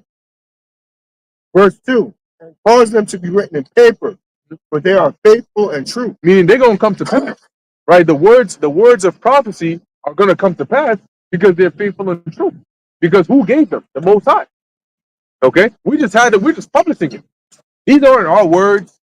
Even when it says the book of Jeremiah or the book of yes, there were certain things that Jeremiah prophesied, but who put it in his mind to say those things? Right? At the end of the day, all these things are the words of the Lord. That's why they're faithful and true. Go on. So yes, you can say well, it's inaccurate to just say the Bible was written by man, but anyway, people like to go with that. The Bible was written by man, but so what? If God came down and told you, yo, write this down, and then you wrote it down, and then you give it to somebody, is it invalid because a man wrote it down? It's about the contents of the book. Go ahead. Fear not the imaginations against thee. Let not the incredulity of them trouble thee. So what are some of the imaginations against us, right? You come out, you start prophesying, you tell people the things that the Lord has told you to tell them, and then they some of them, they get upset, they don't believe you, they make mockery of you. Well, the Lord said, don't fear those things, right? Even when you deal with Jeremiah was a boy, and he was telling the Lord, I can't do this no more, right? But hey, Jeremiah grew up in it. The scriptures talk about waxing old in thy work. Jeremiah waxed old in his work, and he very quickly understood why the Lord told him certain things concerning the nation of Israel. It never fails. When the Lord tells you A or he tells you B from the get-go, you may not see B from the get-go. So like Jeremiah's wondering, well, why all this harsh judgment against them? And then in such a short time, he said, Lord, please double that harsh judgment. Same with us. When you first come in, you first learn about the truth. You want to tell everybody about it. And in the event, and sometimes the judgments sound harsh. Like, damn, Lord, you're gonna destroy families and you gonna mass murder people. Like, why? And then when you start to actually see things from the lens in which the Lord sees things, even by a little bit, you start to understand, yeah, Lord, I can't wait for you to set things straight again, man. I see why, because these people are beyond recovery. Precept. Yes, sir. Jeremiah 20 and verse 10. Mhm. For I heard the defaming of many, fear on every side. Report, say they, and we will report it. All my familiars watch for my halting, saying, peradventure, he will be enticed, and we shall prevail against him, and we shall take our revenge on him. Hear that? So they were speaking against Jeremiah. They were plotting against Jeremiah. And they were, what was it? There was some other individual, I don't know if it was Hananiah or somebody else that came against Jeremiah, and he would prophesy one thing, and I think he had he put a yoke upon his neck, and it was Hananiah, right? And he broke it and said, the same way this yoke is broken, that's how the yoke of Babylon is going to be broken in 2 years. And then he died. Go ahead. What else on that? Yeah, a little more. It says, but the Lord is with me as a mighty terrible one. Therefore my persecutors shall stumble, and they shall not prevail. They shall be greatly ashamed, for they shall not prosper. Their everlasting confusion shall never be forgotten. Yep. So not only are they gonna fall and they're not gonna prosper, but all that stuff that they were involved in, that's not gonna be forgotten. Hey, even in Nehemiah said that. He said, Lord, he often referenced that. Lord, look at what I'm doing for these people, but don't forget the shit that they're doing. All this wickedness, this iniquity, Lord. Hey, you be the judge. Go ahead. But O Yahweh of hosts, that triest the righteous, and seest the reins in the heart, let me see thy vengeance on them, for unto thee have I opened my cause. Now think about that. Let me see thy vengeance on them. You go from, damn, Lord, you can't even spare them, to, Lord, please, let me at least bear witness to what you're going to do to these people. Because, my goodness, they are wicked as hell. But the reason why, when you first come into the truth, you don't feel that way is because you're coming from among them. When you were in the world, you probably didn't think there was any, you probably didn't even understand the concept of adultery. The whole TYB, they actually have something called TYB season. It's the time of the year where I got to go looking for a woman that got a man and try to take her from her man. It's called TYB season, and that's what makes me the guy. I'm the G. I mess around, I'll take your bit, In the world, you may not see what's wrong with that. You might, damn, this guy, man, you got to just keep your girl away from him, right? Or certain other things. You dogging on that pork. You're doing these things, and you don't, because you're amongst them, you don't see what's wrong with it. When the Lord opens up your eyes, oh, Lord have mercy. When the Lord opens up your eyes. You remember the nigga, I'm Tyrone and I'm here to fuck your wife. Lord, yeah, that nigga. Thank you. You see? But now when you hear that shit, you're like, even if it's funny, you're like, damn, that's wicked. That's the first thing you think of. But in the world, it was like a joke. I'm Tyrone and I'm here to, what I'm saying? Somebody's wife. Like, that shit is so outrageous. I mean, hold on one second. The dude literally said explicitly, somebody's wife. Their wife. Which is against the law, right? But once again, in the world, you don't see it that way. So it isn't until when your mind gets trained according to the lens of righteousness that you now start to see, oh, this guy that I used to think was cool when I was younger is actually a wicked ass nigga. You gotta go, Lord. That's why you start to now enter that spirit of Jeremiah saying, Lord, let me see the wickedness of these people. Let me see the downfall of these people. And if you ever doubt it, just take a stroll down Times Square. Yep. Go up 125th. Watch a Meg Thee Stallion video. Yeah. And you'll see and you'll remember why this place got to be completely wiped out. Because sometimes that merciful spirit, he might be like in the spirit of Abraham. Because when the Lord was getting ready to destroy Sodom and Gomorrah, like, Lord, if there's at least, one righteous or a few righteous people in here, preserve them.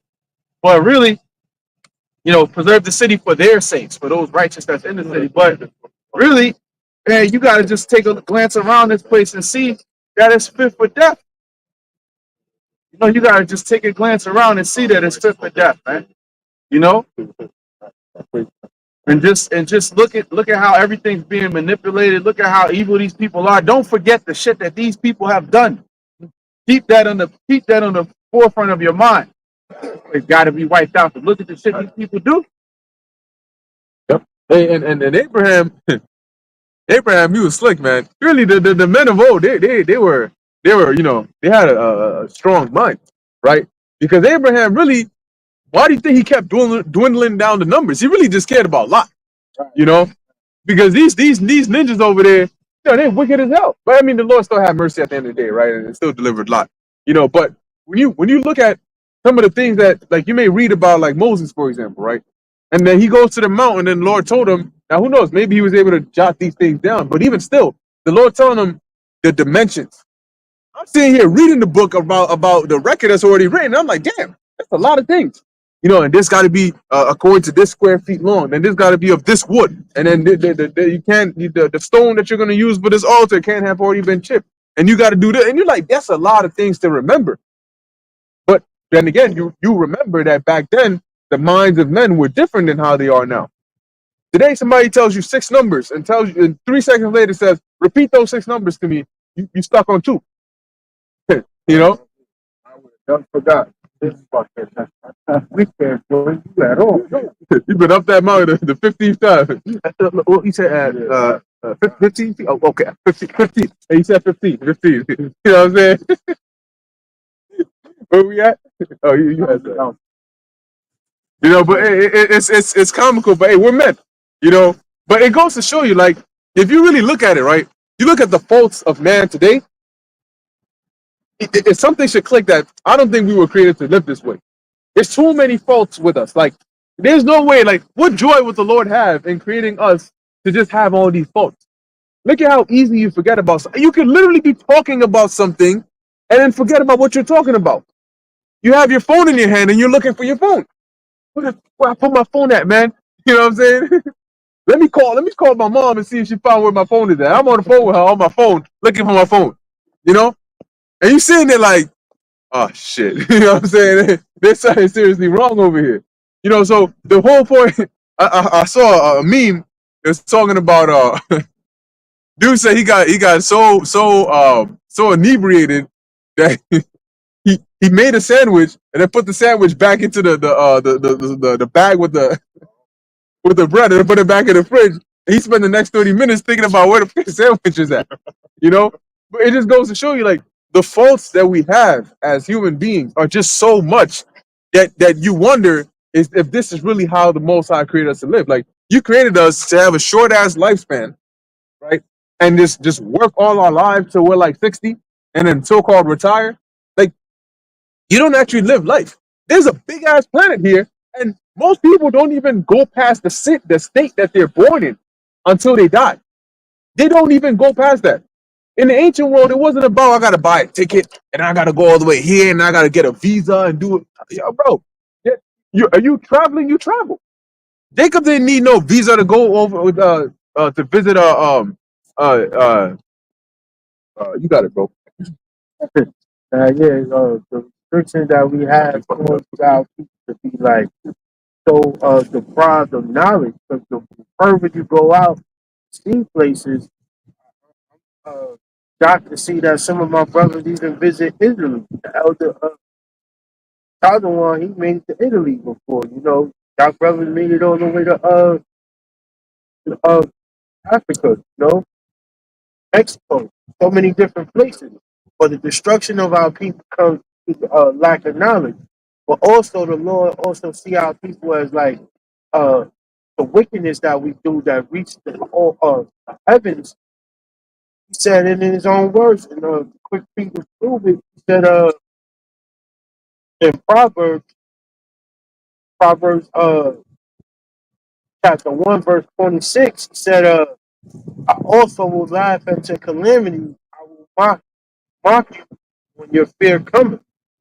Right? So that, that's just the Lord saying, like, yo, all the wickedness that y'all did when the time comes, y'all see the trouble of like Jacob's trouble and all that. He's not gonna be upset about it. He's gonna laugh at it, because it's like, yo, the wickedness that y'all done in this earth, it's easy for me to just look at it like, yo, there's nothing to me to see y'all destruction or y'all desolation. Like you were saying about the dude Tyrone, he made that a whole viral sensation. He looking at that like, yo, this is why y'all gonna be destroyed. The way that I do destroy y'all, I polluted y'all. You gonna laugh at those times, like when all this chaos and all this stuff started happening. You're not gonna have no sympathy over that. The elect is gonna be laughing as well too. We see all this stuff happening, we're gonna be open and sharing it all. Same spirit the Lord gonna have. Yeah, that's why in the kingdom, like it says, I believe in Daniel 12, that there's going to be great shame in the kingdom, because it's going to be like, look at this lifestyle that you live, and it's like, oh, well, in the kingdom, you're going to have all the memories of that. And look at where it led you, to destruction. Women are going to be taken and things like that. You want to dress all out there and things like that. Well, guess what, baby girl? You're going to be taken. So guess what? So what was all that, want to dress up and be all, that yes, bitch and all that type of stuff? Where'd that lead you? To being destroyed.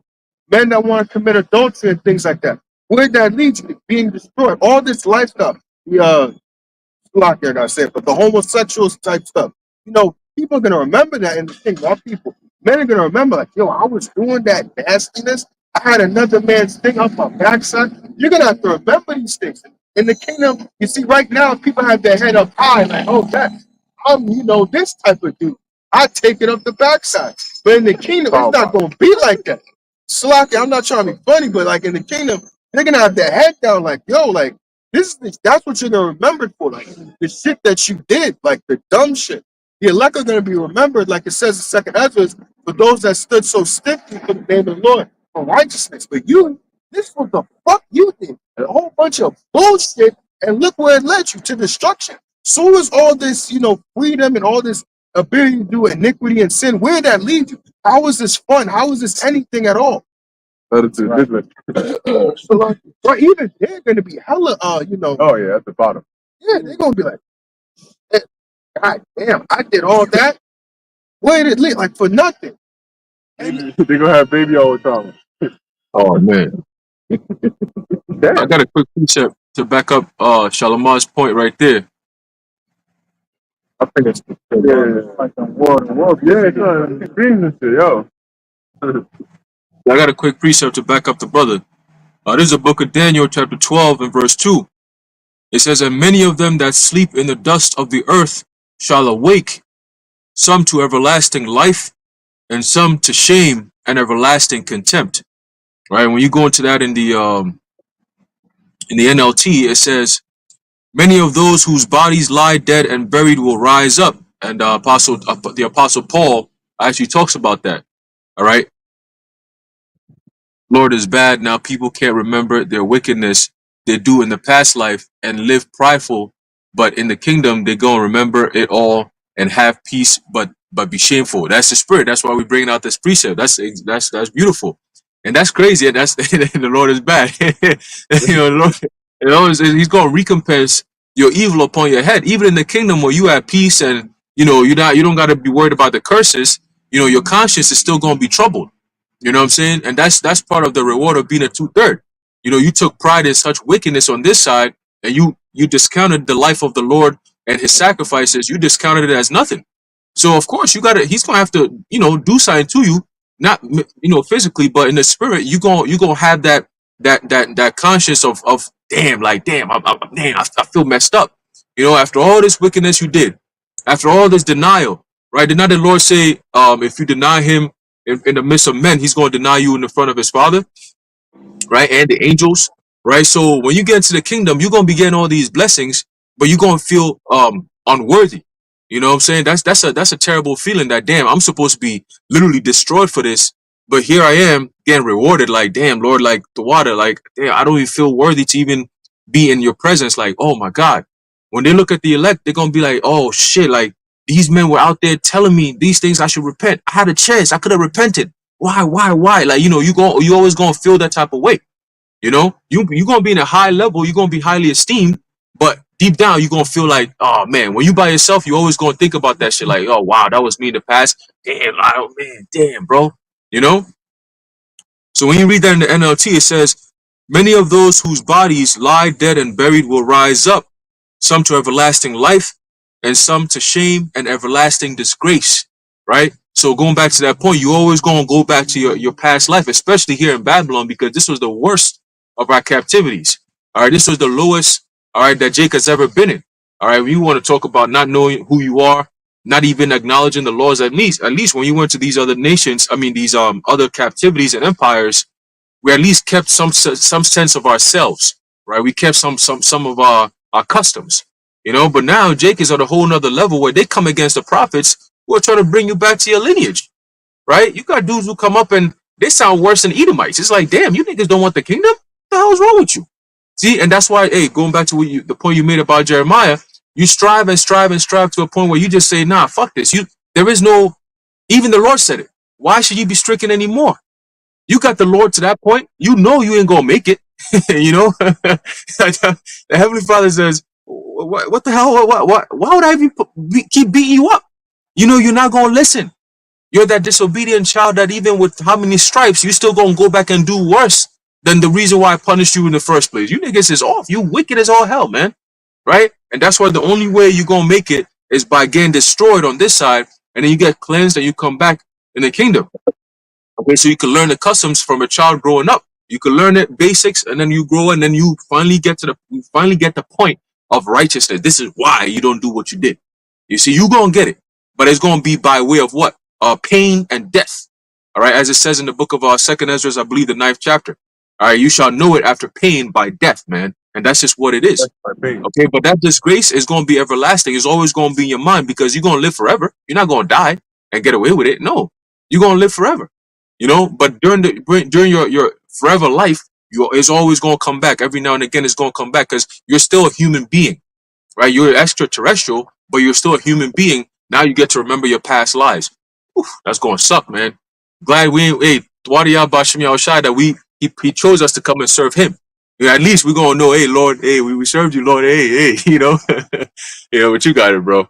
Yeah, no, absolutely. Because at the end of the day, you know, it's like a scar. You know, a scar is different, or a wound is different when it's fresh, but eventually it becomes a scar. But that scar serves as a reminder. You know, so it'll still be there. You know, but eventually it'll die down a bit. But you'll still always remember that at some point this thing did happen. You know, like hey, for example, when you I don't know, you lose a loved one or you get hurt. You know, when it's fresh, it's like, oh shit. But you know, some decades go by. Eventually, it's there. But now, you know, you like, damn, man, I remember this thing. You know, it's still there. Obviously, it's just gonna be for all eternity. And what's gonna make it sting even more, especially when it's fresh, is the fact that you're gonna be righteous. You're gonna be the exact opposite of what you were, and remembering that you were the opposite of that. You know, it's gonna be, man. There's gonna be some real like, what the hell was going on in my mind, man? Not only did I, because see, with the elect is different because, okay, you did this wickedness, but it was out of ignorance. And when you were shown correction, you repented. You actually repented and changed your ways.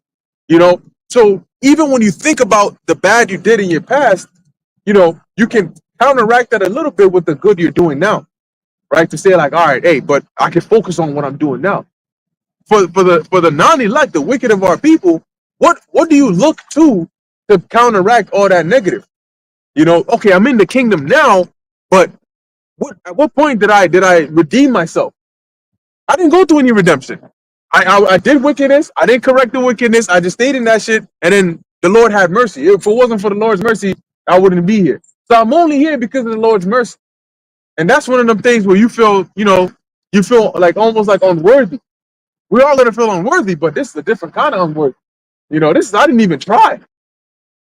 It reminds me of what the Lord said that some roughly paraphrasing, but he mentioned that those that teach not to keep the commandments, that they will be called the least in the kingdom. Right. So that shows you there's a hierarchy Right. in Yep. the kingdom. Yep. And the elect is gonna have that chief, that coveted position that, man, these are those guys, like these are those guys. They stood in the face of Esau, Edom, and wickedness, and they spiritually spat in the face of it. And when the Lord put the Spirit on them, they stood for righteousness and they stood for the Lord, the name of the Lord, and they heralded in the coming of Yahweh Shai. That's the beautiful part of it. We're announcing the coming of the Lord, and He's coming back to save them. So that's all part of that glory. They partook in the second Passover, the glorious Passover. They were able to. The Lord took off their fleshly garments and put on glorious garments. You know, but then the rest of the 2/3 that's come back, they're going to be able to enjoy that kingdom, but they're going to look and say, man, they're going to look and see the difference between them and the elect. You know, that's why you got, hey, the Lord even got favorites within his nation. Israel is his favorite chosen nation, but the elect is his favorite, the chosen of the chosen, the elect of the elect. Right. They were children. And hey, man, the most one of the most painful things is gonna be like having been, you know, either exposed to it to a degree where you were a part of the company of the prophets or you were doing the work before and then you stopped, because that's like being a part of a startup company, right? And then leaving and then finding out this company turns out to become like Nike or Google or Amazon in the future. And you like, yo, I actually had, like, it was just me and this guy who came up with this shit. And then I just sold everything and said, nah, I don't think it's gonna work, and I left. And then just like a few years later, this guy, he owns 100% of this shit. But I was the one who started it with him. I was there with him. It was my idea that I brought to him, you know. But you just you left it. And the part that stings the most about that is how close you were. In fact, you had it and then you let it go. You know, not just that you were looking for. No, you had it and then you let it go. Yeah. Now that right there, got it. I was just gonna say, to me, speaking as a man, one of the things that's gonna hurt the most is Yahweh Shai when they see him, because it's like you came against him, especially those that pretty much was the cause for him going up on the cross. Those that say, crucify him, let his blood be upon us. So especially that, and in the kingdom, it's not gonna be no animosity or anger anymore. It's gonna be all peace. So he's gonna be all smiles with you, but you just gonna see like. He's just smiling. It's like, yo, everything's all right, go chill, relax. But in your mind, you can't say like, yo, I really came against you, and you just meant nothing but good to me. Like this, and it's not just in that time he came. He's been there since the beginning. Yeah, he's been straight up good. The wilderness, he was in the chariot. That what was that? Cloud by day, fire by night. You just been there, being good to us this entire time. I just been a fucking asshole to you, and now here it is, just smiling. Hey, like imagine, like one thing I think about is like with Peter. Peter denied him, and like imagine he was with them for 40 days, 40 nights, and Peter got beaten. Like I just denied you. I locked eyes. Like I looked at you, you looked at me. And it's like you saw when I denied, you heard it. The cock crow, we locked eyes, and it's like, shit, damn. It's like, y'all shot got back. Yo, Peter, it's all straight, it's all good. Look, that was just to teach you something. Don't worry about it. It's like it's a learnable lesson from there. Don't worry about it. But like imagine like you gotta live with that. Like we locked eyes, you looked at me, I looked at you, and it's like I denied you. Even when I said like, yo, nah, I'm not gonna deny you. I'll die with you. But nah, like when it came to it, I denied you. Hey, got it. Yeah, I would have put a precept, Ezekiel 20 and 43. Let's get that real quick. Ezekiel 20, 43. You know, I forgot. There was either a movie or a show or something. I forgot what. Man, I forgot exactly what it was. But pretty much the people in the movie were at a certain role. Let's say, for example, security guards, right, or whatever the case is, and and then you had somebody who was the higher up, and I don't mean like a manager. I mean like the top of the top, like the owner of the damn shit comes in, and they didn't recognize this guy to be the owner, so they out here roughing him up and shit, talking all kinds of shit to him. You know what I'm saying? Hey, you come in pushing him around and shit. Come to find, done messed up his whole suit and tie. Come to find out that this guy's indeed the boss of their boss. You know, and now they're like, oh, fuck, like you know what I'm saying, like that feeling. But then even worse is like whenever you see this person, you have this. you keep getting reminded of the same thing. When you see them, you don't see the present them. You see the interaction you had with them, especially that bad interaction. It's always gonna come to your mind, you know. But hey, like you said, man, that's gonna hurt the conscience even more when it's not. It's like no ill feelings. You know, sometimes people want that animosity or that tension because it can help them justify their shit a bit more, right? Like, I yeah, the anger, right? Like, I was messed up to you, but you being messed up to me now, so it's sort of like balancing that out. Gives the excuse. That's what a lot of women do. Oh, well, if you didn't do this, then it's like, oh, you see, now you're putting on, you can take away the accountability on your part Exactly. and now put it on me. It'd be like, see, yeah, I did this, but you see, if you didn't do that, I wouldn't have done that. They get to play the victim, and then that makes them feel a bit better about what they did. But when you don't give them that opportunity and you forgive them, right? Oh shit. That's why you don't fight fire with fire sometimes. Ezekiel 20. That's it. I'm gonna start at 42. Ezekiel 20 and 42. And ye shall know that I am Yahweh when I shall bring you into the land of Israel, into the country for which I lifted up mine hand to give it to your fathers. Mhm. And there, That's the Lord keeping His promise. Right? and there shall ye remember your ways and all your doings, wherein ye have been defiled. See, you're gonna remember your ways and all your doings that you've been defiled, the abominable act, the wicked things you did, all of those. Go ahead. And ye shall loathe yourselves. Because you're gonna be. Kind of spiritual. She was, the little girl was kind of crying. And I had a thought, Salaki, No, go ahead. a thought real quick that, this is just me speaking as a man, but in the kingdom, I think the ones that are really going to be falling is women because they're going to think about how they was running all over the place. I'm just saying, again, speaking as a man, just be prepared for your woman just be tearing up, crying, just bawling, like, yo, what the hell's up with you? We good? What's wrong with you? I did this, I can't. Especially if she gets back to you and she left you back and like, I can't believe I did that to you. It's going to be a whole bunch of bawling, crying, especially for women. That's a very good point because we're reading about it now. It's like they're gonna loathe themselves. So you can imagine that there's gonna be points where it's gonna hit them. It is gonna hit them, and they're gonna be affected by that. Because the scriptures don't go into exact details, but when you deal with the scriptures from a practical standpoint, and I was thinking about this, recently, and we'll get back to that, which is this: you have to be practical and pragmatic when you come to the scriptures. It's not just that, every single thing in the scriptures is black and white, and there's never anything other than that. Because, for example, I forgot who I was mentioning this to, but I was saying that when you deal with the scriptures, it's against the law for us to marry the women or the men of other nations. You can have them as concubines for the men, but for an Israelite woman, you have to marry an Israelite man, right? And that's why it was such a big problem post exile when we came out of captivity, because you had a lot of Israelites marrying the heathens, right? But when you take a look at the book of Esther, the Lord set it up to where Esther married a heathen, which was Xerxes, in order to save Israel. So had the Lord not done that, well, we would have been toast. So you say, well, Lord, of all the different things you could have done, you're the one who made the law that says that, we got to marry Israelites, but then, you set up Esther to marry this heathen, right? And then you go back, you deal with Jacob. Well, it's against the law to deal with two sisters, right? Or even a woman and her mother. But the Lord set it up to where Jacob married Leah and Rachel.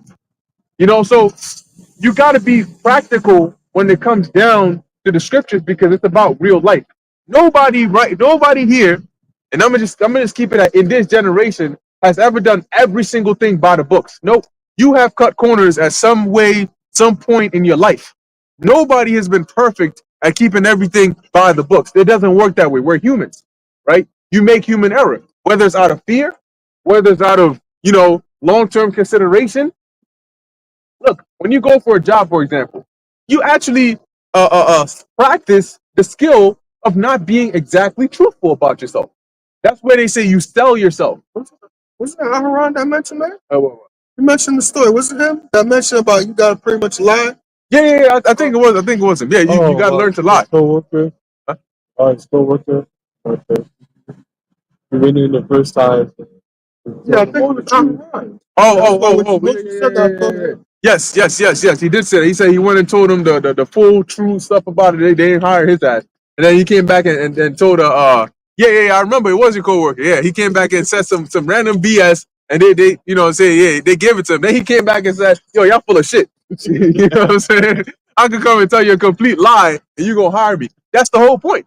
You have to lie in an interview in order to pass the interview. If you want to put it direct, you know, that's when you have a resume. A resume is teaching you how to lie professionally, right?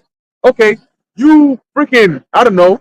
There was somebody's phone wasn't connecting to the Wi-Fi, so you went ahead and unplugged the router and then plugged it back in, and the Wi-Fi came back on. You put on your resume, you know, you I don't know, you looked into the details of like technical resolution, and you know you troubleshooted and went through this whole protocol of networks and fixed this shit, and then you became a subject matter expert on fixing the network protocol. What?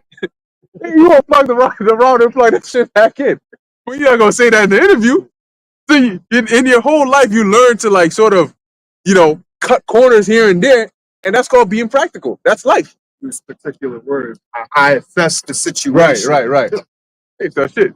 On the application, they say, have you ever stole something before? And you say, yeah, hit yourself in the foot. They expect you to say no. That's crazy. Yeah, you got it, bro. Yeah, that's the whole English language right now, right? Everything sounds so complicated, but then when you break it down, it's the most simplest thing, right? Especially these corporations, that's all they do. You know, they just tell lies, straight up lies, bro. You know, they tell you, like you use the word troubleshoot, right? Or you could power cycle something. What does it mean to power cycle? You might be power cycle. Wow. Unplug the power cord and plug it back in. I've power cycled it. End of story. Oh wow, man, you're such a technician. Whoa, man. Nah, you ain't no technician. All you do is just do things, fix things that regular people can't even fix. It's the simplest shit. Yep. You know? Oh, I just unplugged the power, put it back in, and then just troubleshooted it. Oh, wow, man, that's crazy. I was just reading the meter. It looks like your meter is out of scope. You know, and you're using all these big terms and terminologies. Really, all you're doing is just, sometimes I go to somebody's house, and then they'll be like, oh, my TV is not working. I'm not sure. I've tried everything. I turned it off, and it doesn't work. I just go in there. I just pull the fucking the thing out, put it back in, and then click the input. Sometimes you just switch the input, and that's it. And then they'll be like, wow, what did you do? I said, man, looks like you had a faulty device. I had to just, you just say a whole bunch of shit just to make it seem like however much you got paid is actually worth what you just did. You know, but that's how you got to move with it. You know, so we don't call it lying. We just call it using wisdom and telling alternative facts. You know what I'm saying? You gotta just say that's an alternative fact. You know what I'm saying? It's a fact. It's just not what you thought. That's all. Yeah, but there you go. So the way life is set up now, you can't get through life being 100% because it's gonna count against you. You know, here it is. You know, I don't know. Maybe, right? The cops mistake one of your boys for somebody who's a criminal, and it's not really them. But the cops ain't trying to hear that, so they chasing him. He comes and he hides, and you see where he hides, and then they come to you and say, "Hey, have you seen such and such?" You're gonna sit there and say, "Well, I gotta be honest." You know what I'm saying? So I'm sorry. Yeah, that's him. He's right in that dumpster truck over there. You know, bro. That's once again, you gotta be practical. Why did Abraham say Sarah was his sister? You know, why did he just say, no, I'm a man of God. I'm gonna tell them that's my wife. He explicitly said, because they gonna kill me if they know that's my wife. So you gonna tell them that you my sister, and I'm gonna tell them you my sister. Got it? And he risked, because what happened when he told him that? They took his wife and gave him to the freaking Pharaoh. You know? So he risked the chance of his somebody committing adultery with his wife because he was afraid that they would kill him.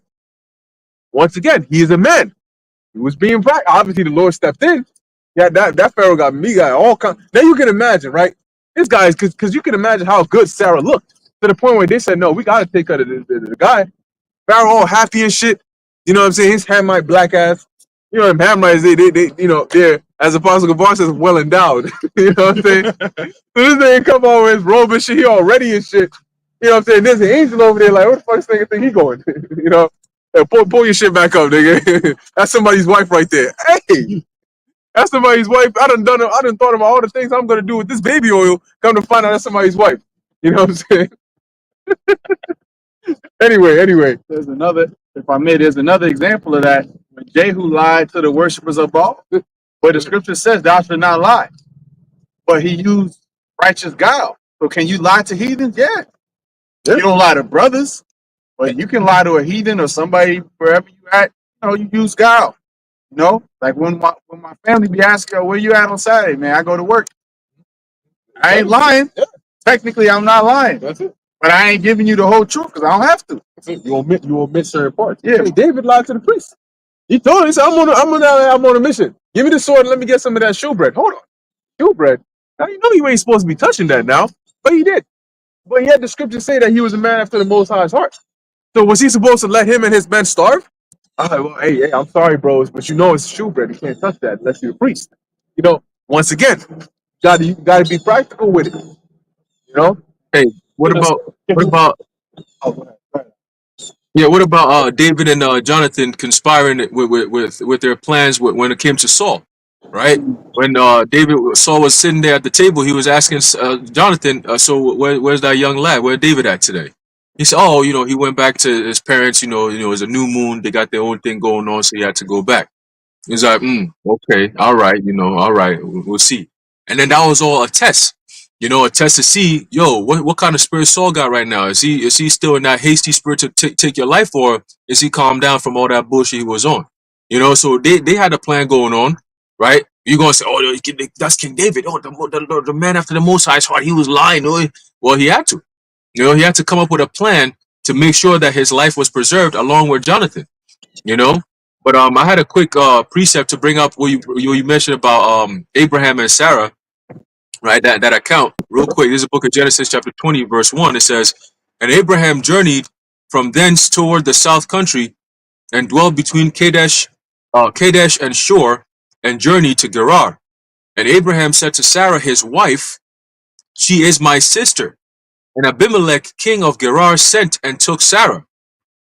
But the Most High came to Abimelech in a dream by night, and said to him, Behold, thou art but a dead man for the woman which thou hast taken, for she is a man's wife." Yo. Hey, a man's wife? What, Lord? But Abimelech had not come near her, and he said, Lord, wilt thou slay also a righteous nation? Said he not unto me, She is my sister?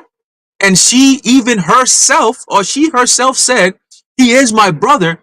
In the integrity of my heart and innocency of my hands have I done this. And the Most High said unto him in a dream, Yea, I know that thou didst this in the integrity of thy heart, for I also withheld thee from sinning against me. Therefore suffered I thee not to touch her. Now therefore restore the man his wife, for he is a prophet, and he shall pray for thee, and thou shalt live.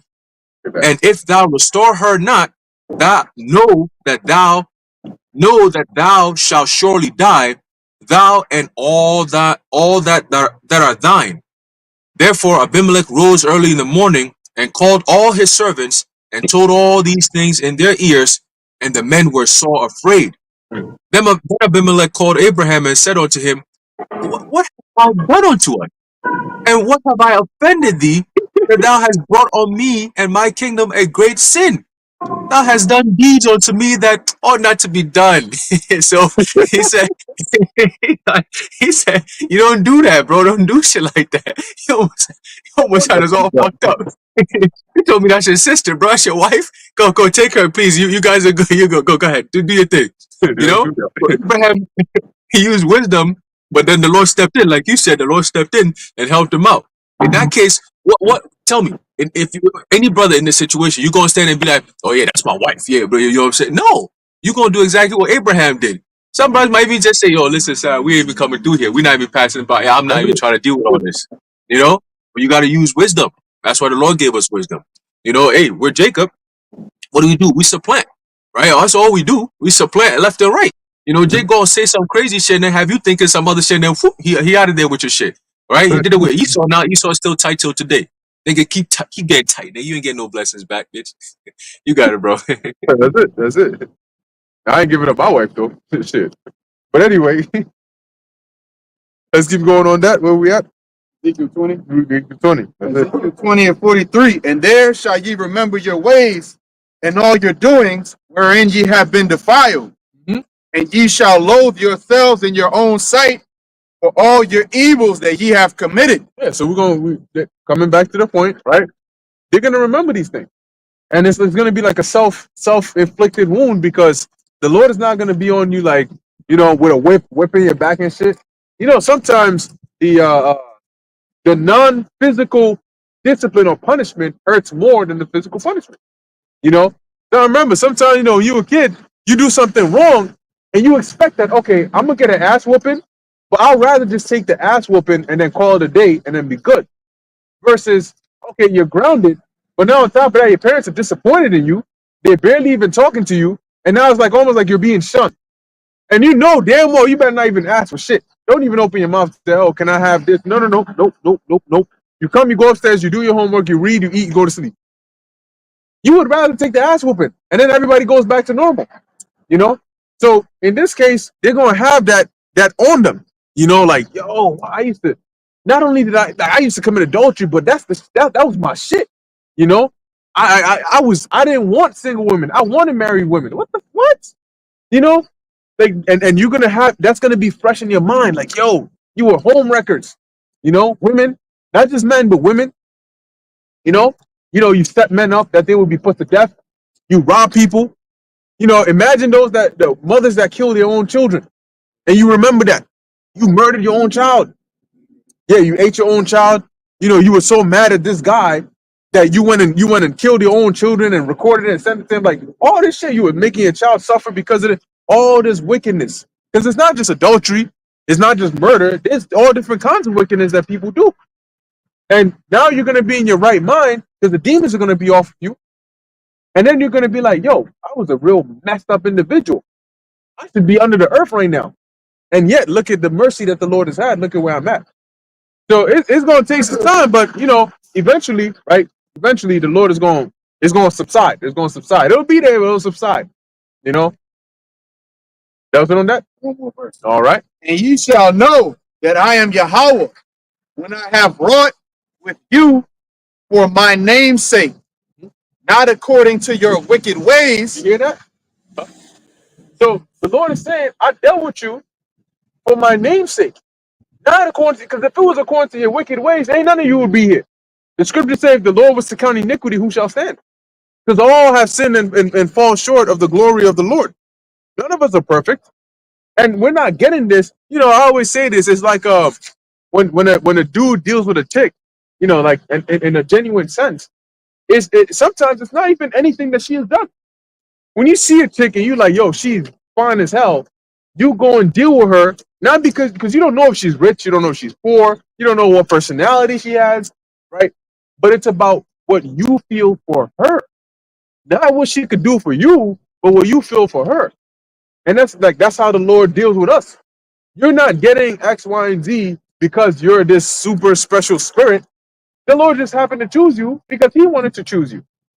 So that's what the Lord is saying here. I'm not dealing with you according to your iniquities, because if I was, guess what? You wouldn't be here. I'm dealing with you according to my name.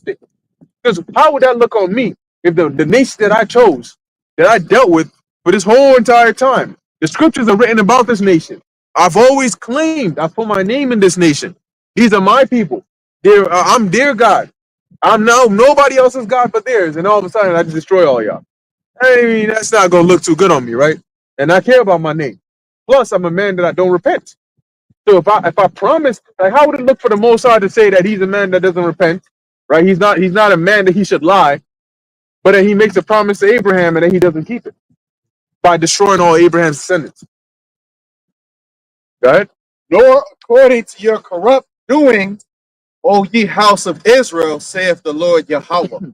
There you go. And that goes to show you the mercy of the Lord. I think in the book of Ezra, it says, the Lord saw the wickedness of Israel, and so he multiplied his compassion. Because he knew, hey man, if I'm going to deal with these people, I'm going to need a lot more long suffering. I'm going to need a lot more patience. Because these people are wicked as hell. They do wickedness on top of wickedness. Even when they're being told, look, stop that wickedness. The Most High doesn't like that. They don't care. They don't care about that. You know, who is the Most High that I should listen to him? So the Most High says, yeah, but guess what? After all of that, you're gonna get something far better than any other nation on the planet Earth. Why? Because I chose you to be my people.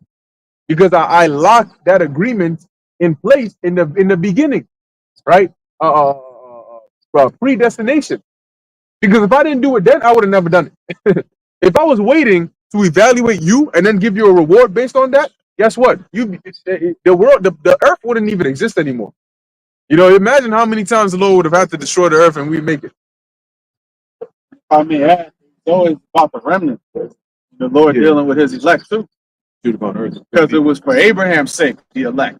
Isaac, Jacob's sake, the elect.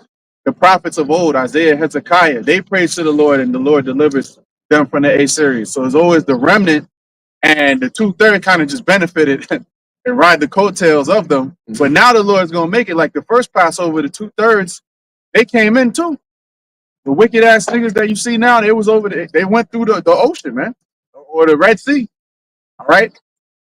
And It's funny, right? Because technically the 2/3 didn't exist at that point. right, Like that's the true. wicked of our people. The wicked of our Yeah, people, yeah, right? I'll say the ones that are 2/3 now. Back then, you know, back then they were just the wicked of our people, because it was more than 2/3 as well. yeah. Right. But you know, like the brother was saying, you had them back then being wicked, and now you have these last days where the Lord is going to make the separation to where you're not going to partake in the Passover. Right.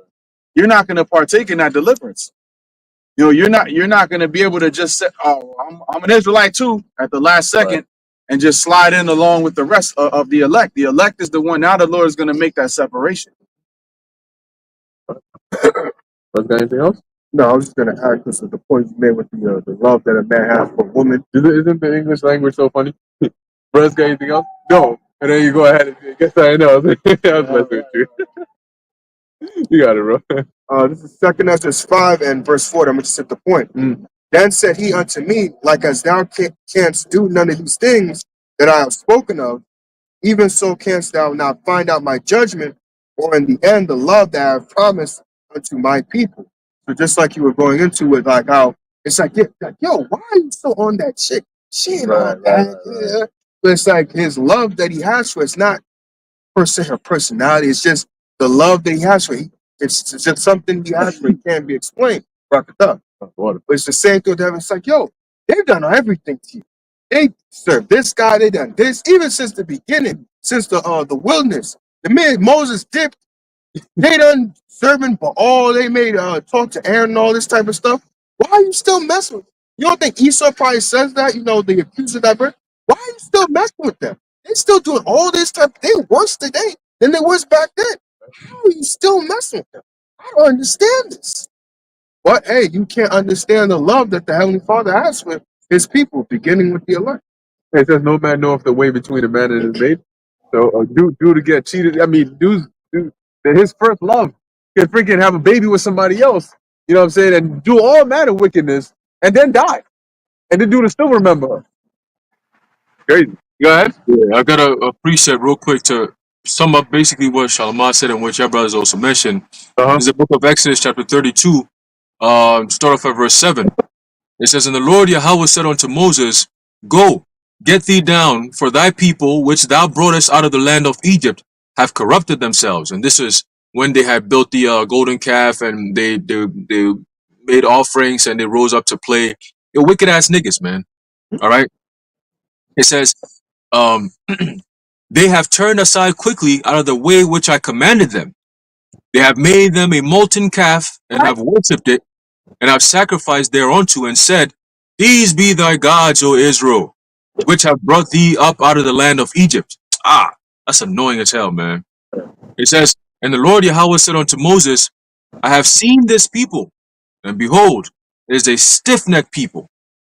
Now therefore let me alone, that my wrath may wax hot against them, and that I may consume them, and I will make of thee a great nation. And Moses besought the Lord Yahweh his power, and said, O Lord Yahweh, why doth thy wrath wax hot against thy people, which thou hast brought forth out of the land of Egypt? with a great power and with a mighty hand. Wherefore should the Egyptians speak and say, for mischief did he bring them out, to slay them in the mountains, and to consume them from the face of the earth? Turn from thy wrath, turn from thy fierce wrath, and repent of this evil against thy people. Remember Abraham, Isaac, and Israel, thy servants, to whom thou swearest by thine own self, and saidst unto them, multiply your seed as the stars of heaven, and all this land that I have spoken of will I give unto your seed, and they shall inherit it forever.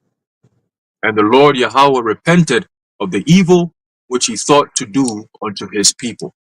All right, so I believe the brother Ashir mentioned how, though the people were being wicked, all right, it was the Lord who swore an oath, and it was because of that oath that he kept and says, you know what, I'm not even going to deal with you based on what you're doing. I'm going to deal with you based on what I've promised.